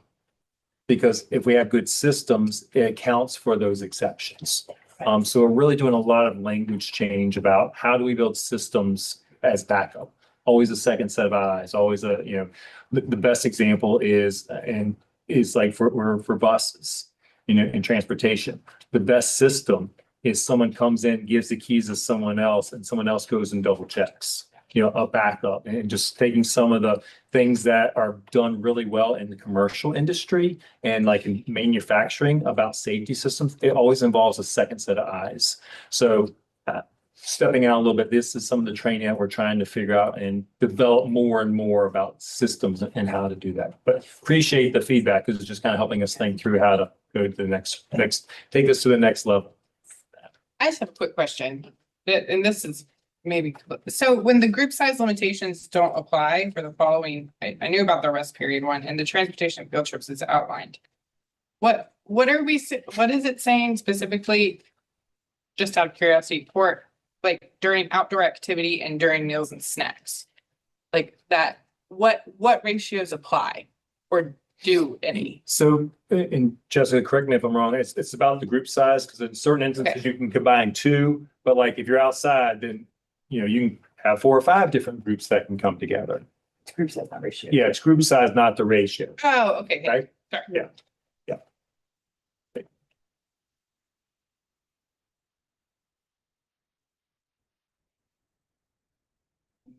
Slide 3 of 352. We moved this requirement to section 660, specific to evening and overnight care. So again, just trying to, we're kind of talked a lot about trying to combine things with that.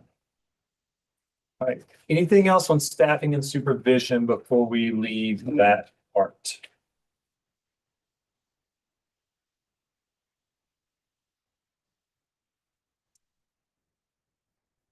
Do one more and then one. All right, so do one more, couple more slides, and we'll take a break, because then there's a series of slides, and I don't want to kind of break right in the middle of that one. So program requirements and equipment is the section that we're going through. Summary of the changes, only technical edits made to general activities, daily care and activities for infants, toddlers, preschool or school age, children with special needs, and requirements for resting. There was no change to requirements for ratio and supervision during transportation and field trips.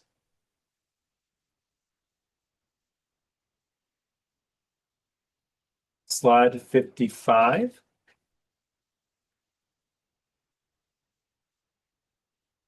Actually, let's take a break. Yeah, let's take a break here because we're going to go. We got 4 slides to go through. Probably a good time to take a break. It is now, Mr. Chairman, it is 47. I will defer to you in terms of how gracious you want to be with the break for the break. 10 minutes, 15, and back at 2. Come back at 2. Let's do 2. Mr. Chairman, I'm not answering that question because if they don't have enough, then you're the one disrupting me. What'd you say? Let's do 2. 2 o'clock. Okay, look like. Okay. Do we need a Please feel free to do the snacks. Great. I just want to do a call out to Chelsea for all the work she's done to get this together and for arranging for snacks and making sure I don't go too long and, you know. It feeds you so enjoy it. I'm sure it's not stay from somebody else's paper. Final state again. So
turn it back over to Mr. Jeff Williams. All right, so page number 28, slide 55, where we should start back up.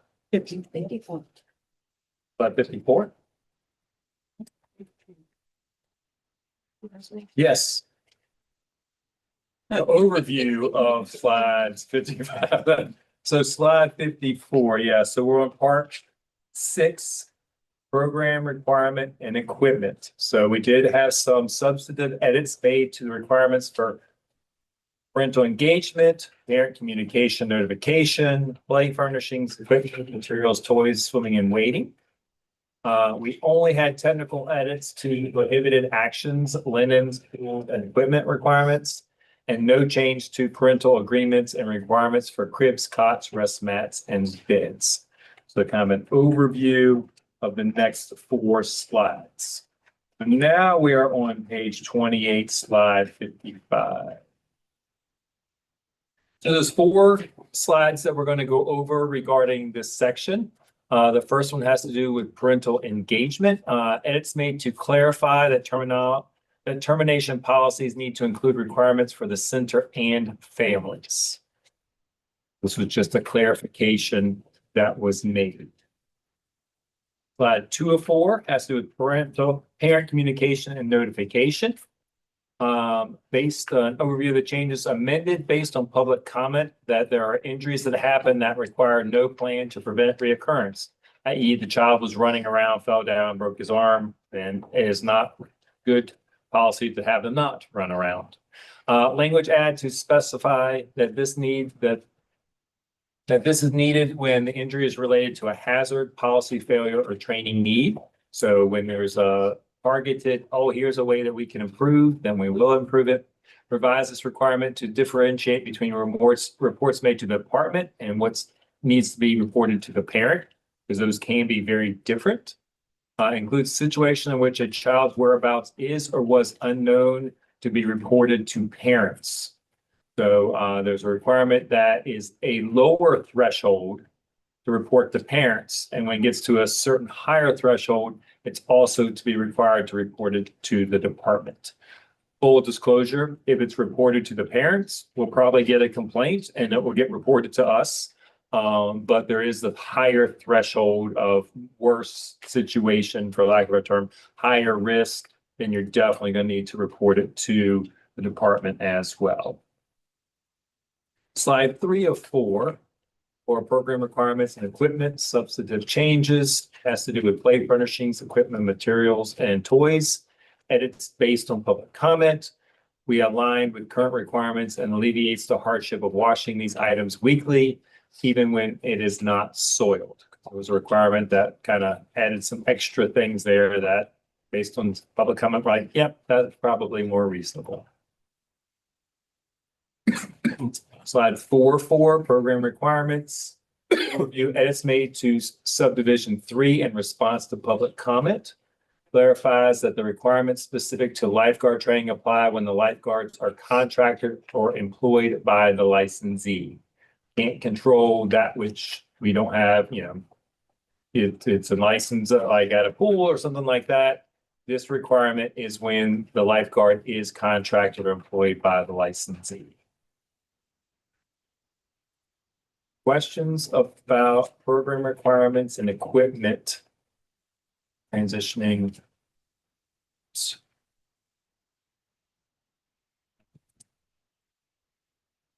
Section 7, preventing the spread of disease and disease and infection control. Again, a lot of this is lessons learned. So a lot of it we kind of learned during COVID, so it had already been incorporated.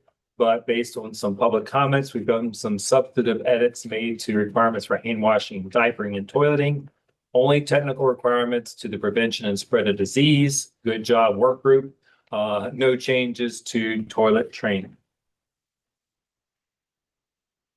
Slide 60, which is on page 31 of your handout. So for hand washing, we made edits to use terminology consistently used throughout the chapter. Changing terms can get very confusing. Public comment received regarding washing hands before diaper changes and assisting a child with toileting. Edits were made to allow flexibility to use gloves for diapering or toileting rather than requiring hand washing before these activities, while still minimally requiring hand washing after helping a child use the toilet and after each diaper change. We made a little bit more flexibility on the upfront, but still requiring substantial compliance after diapering and toileting for the spread of disease.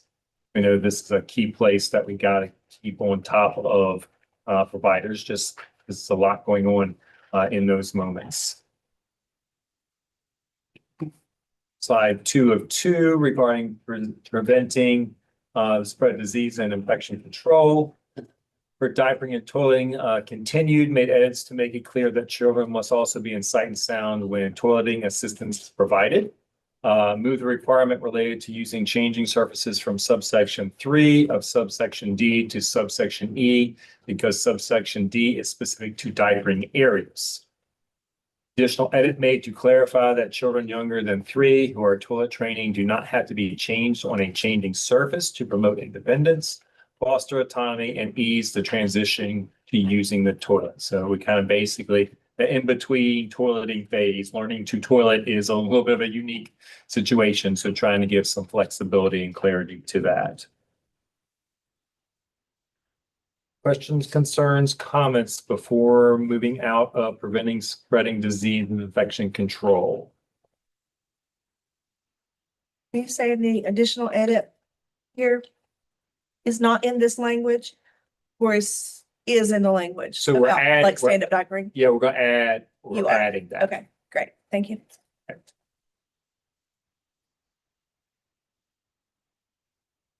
So Jeff, does that mean that it's in the? It is not in, It's in there. It's in subsection E. right? Oh, we did the switching. Yes. Right. Okay. So that's page 37 of 51 in your document. Thank you. And basically what you're saying is by limiting E, it provides flexibility. By limiting E for those who are not toilet training, it provides flexibility for those who are toilet training. Yes, so we're not explicitly adding the language in the blue box, but by limiting E to those that are not toilet training, it provides more flexibility for those who are.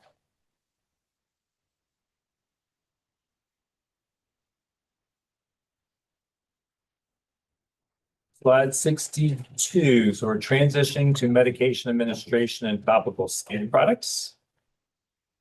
Substantive edits made to requirements for medication administration and topical skin products. Only technical edits to the requirement for self-administered medication. No changes made to the requirement for prescription and non-prescription medication, storage of medication, and medical records.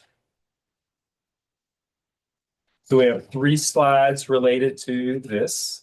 The first one has to do with the requirement for medication administration. Includes requirements for medication authorization from sections E, F, and H for readability. Edit made because epinephrine is now available as a nasal spray for the emergency treatment of anaphylaxis.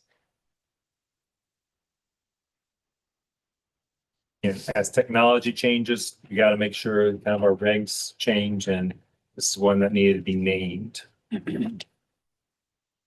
Next slide. So we're still in the same section, kind of continued the language from subsection E, F, and H were incorporated into subsection B and C for readability. We removed the epinephrine requirement, response to public comment related to the other regulations, but also entered into here. Agency will address undesignated epinephrine through a separate comprehensive action to align requirements across chapters and allow more time to collaborate with the Virginia Department of Health. So just naming that once again. Next, please. So this is a section on topical skin products, an overview of the change, amended to use terminology to be consistent with language throughout the standards. Additionally, school age groups at times have children that are younger than 5, and this will be difficult for staff to remember who can have access to these items and who can't. So we're trying to just, again, make things a little bit more simpler and not get too caught up in age if they are school age, hand soap removed based on public comment as children use the restroom independently and without direct supervision for short periods of time. Soap is special.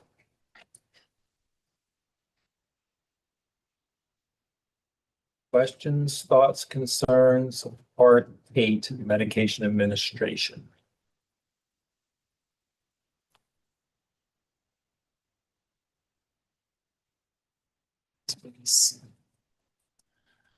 So here we're getting into first aid, emergency supplies, and emergency preparedness and response. Just kind of naming what you're seeing is the public comments covered a lot of different things. And so one of the things that, again, just to compliment staff is they had a lot of public comments on a lot of different things, had to go through a lot of information. And you can see, that the public comments touched on a lot of different things. So in this section on first aid, emergency supplies, emergency preparedness and response, there was substantive edits to requirements for first aid emergency supplies. There were only technical edits made to the requirements for emergency preparedness and response plan.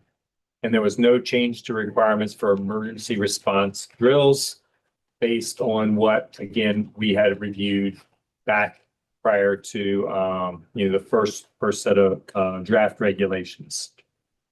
Next, please.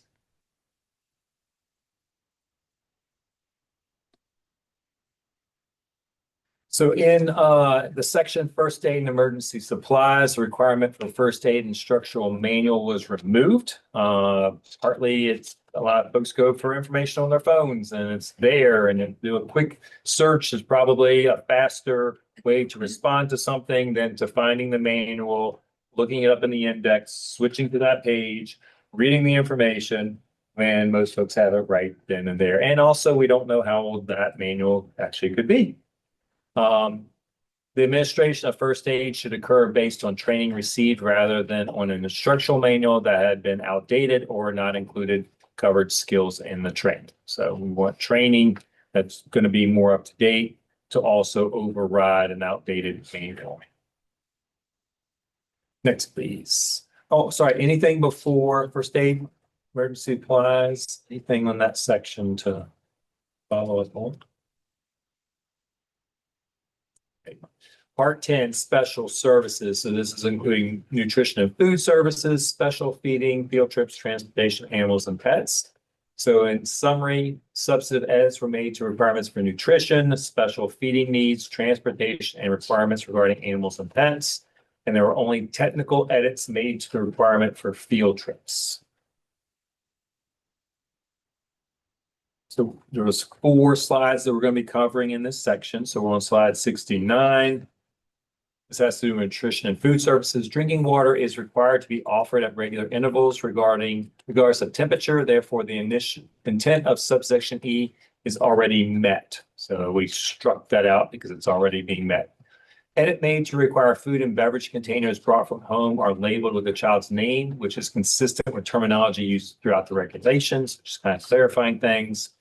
Public comment shared concerns regarding there are times that having a child seated to drink water may not be feasible, i.e. on a field trip while hot surface outside, etc. So the language is amended to require that children be seated or remain standing in one place to limit choking hazards. So just a real world example of, hey, this might not work really well. Just always, again, 9 people can read it and agree. And then that 10th person brings up a really good point. And so we always want to be amenable to changing those things. Slide 2 of 4 has to do with special feeding needs. Edits made to remove duplicative requirements. Supervision of children during eating is already addressed in 8 VAC 20, 781, 610F, and general supervision and safety is addressed in 8 VAC 20, 781, 260. So we struck that. Definitely was surprised no one had noticed that the snacks for today were choking hazards. Great popcorn and grapes. Is that, I thought maybe because our child care folks don't get those enough that we thought we would bring those today. I think we're kind of thinking of smart.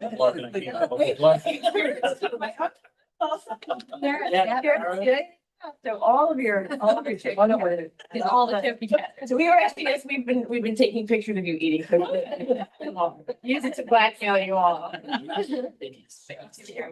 Yes. Well, Lauren brought up, we didn't disinfect the table either, so.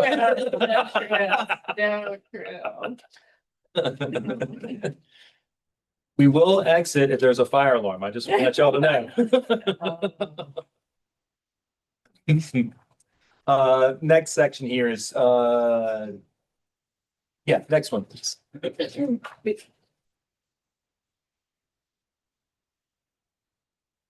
Right, did we do that? We did 2 of 4, yeah, 3 of 4, please. So for transportation, section 640, edits were made to clarify to ensure all seats, aisles, floors, compartments, and the full interior space of the vehicle are checked. So, you know, it's basically checking every seat, it's the entire vehicle. Sometimes they crawl under the seats and then back and everywhere else. So just wanted to, safety, children getting left on vehicles is one of the worst situations we face. Go a little over and beyond if we need to. This is the place to do it. So just a little bit of a clarification added to that one. Next, please. So in animals and pets, we did get a lot of feedback regarding this. This was amended in response to public comment.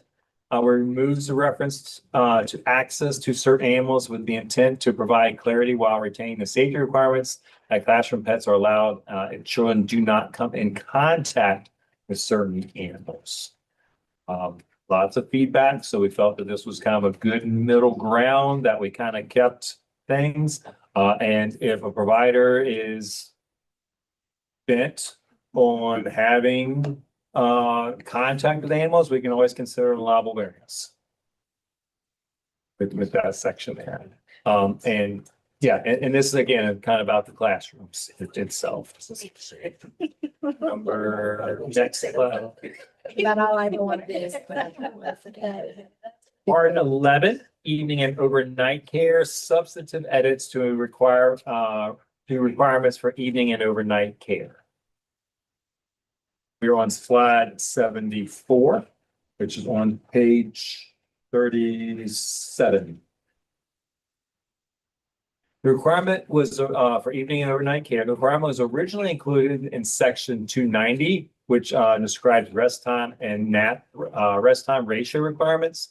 Requirement was moved since it's specific to evening and overnight care. So just again, trying to keep everything for overnight in the right section, bringing some clarity so you aren't jumping back and forth. It's like, oh, I need to find everything about overnight care. Whoops, I forgot that there's something in overnight care in the ratios. It needs to kind of be in the same section. So hopefully bringing some clarity to that.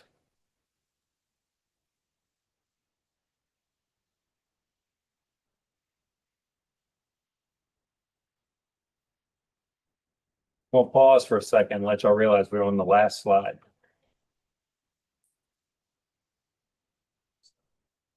So I'm gonna take my time just to embellish on that. Eating length was not on our bingo card. Yeah, I know, right? And I only interrupted to talk. Yeah, well, that's it. Did y'all hear Clark? Say that a little louder. I've only interrupted him twice. I had all these.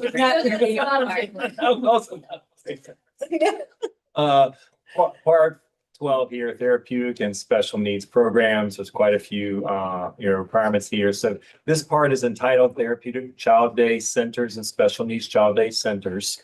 The sections 670 through 750 are applicable only to therapeutic child day centers and special need child day centers.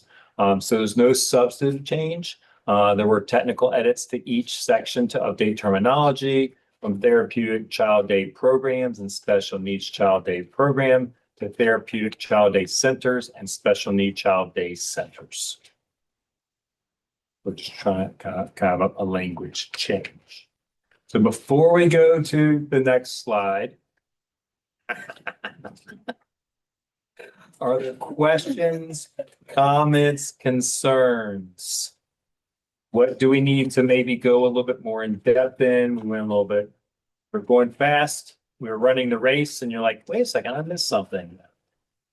What What we really do want to, this isn't about trying to push things off quickly. This is hopefully about, we've gained your trust and you're looking at this, but really just want to give you just a second to chew on it, think about it, before we talk about what the next steps are for this. I have one thing. Yes, ma'am. The cleaning soft items. Yeah. What slide number was that? Um, Or what reg? Or what reg You have number, it, yep. can't hear it. Anybody gets it, you get bingo. Yeah. Yell it out. 420. Yep. So it looks like it's slide 57, maybe? Yeah. Page 32 in the regulation document. Yep. I completely understand, agree, like, it's a hardship. I do wonder about maybe defining what soiled means.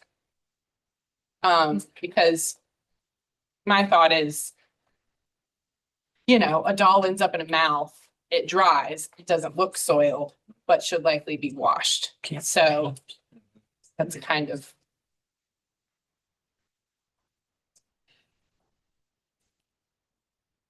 Jessica, do we have a comment from that? We have so the current requirement, what we have aligns with what is there currently. Okay. Yeah.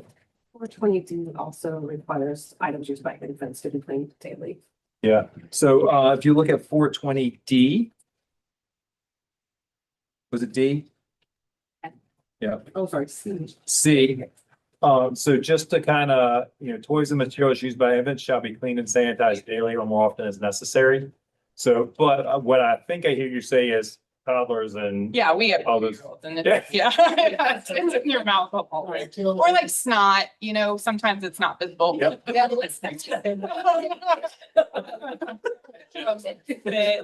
would agree with that. That's not the requirement to have any kind of like regular clean. Yeah, I can process. see mud and I understand that's soiled, but I'd be much more concerned about snot. And I think on this one, it's not just soft toys. Any toy that is mouthed should be removed and cleaned when the child is done mouthing it, I would think. So there's a standard 470C that already requires that any surface contaminated with body fluid, particularly snot, has to be cleaned and sanitized, and that's any surface. So it's not just table surfaces, it doesn't include the surfaces of toys, and materials and such. I would recommend guidance on defining soil, because the other piece is, just sort of trying to kind of think about all the permutations, right? And again, it needs to be more frequently than a week if it's got a lot going on. And so maybe, but I also feel like this could be a place where we define soiled and kind of how, and really, because what you really want to do is think about, like, because you're probably not going to catch somebody for this, right? It's more around how do you come up with that checklist that involves like the staff at the end of the day being like, okay, so we're putting things back and evaluating. These are the ones that actually need to be cleaned and sanitized right at the end of the week. And so I think we did by more of a guidance thing than trying to kind of get really specific about all the various ways in which it can't be soiled in reg. Jessica, do you, in phase 2 training, do you remember currently, because asked a question for Jessica, just to let y'all know. So when a provider gets licensed, whether it's a home-based childcare, that's what they need forever to say it correctly, or a licensed center, staff, the director, owner are required to do what's we call phase 2 training. And in that training, we actually go through the regulations, because it's like, here you go learn this. It's like, we actually have a course. And Jessica, do you remember the off the top of your head? In the training, I think when we talk about 470, we also reference toys and emphasize the toy part of that, correct? I believe so, but I don't. Yeah. So definitely hearing what you're saying. Yeah. Taking what Jenna's saying, I think when we do our updated training, that would be definitely very much as part of this. Although these soft toys aren't required to be done weekly, however, if then, if Right, then yes. we'll go for that. So we'll just put a note to make sure we emphasize that. And that's a great example of how as hard as we work to have, like we talked about with the evening care, when all the evening care in one space, there's some things that you have two different standards and it's kind of hard to do it, but that's something we would definitely look to do to ensure that we've got the training covered on that. The other one is, as Henry can attest, is, I don't know that place counts as soil, but you sure want to be watching. It does count. Right. Invested. Soil or invested. I mean, if you see somebody put something in their mouth, you can say that it's soil, right? Right. Doesn't have to look like they're Yeah. brown or they're dirt. I think my thought, like, there's a couch in my office and oftentimes like a kiddo who is waiting to be picked up is they're like rubbing all over it. And they just like rubbed all over something in their classroom too. And just making sure that like, those are being counted. No, I think about it, that guidance on all possible versions of soil would be.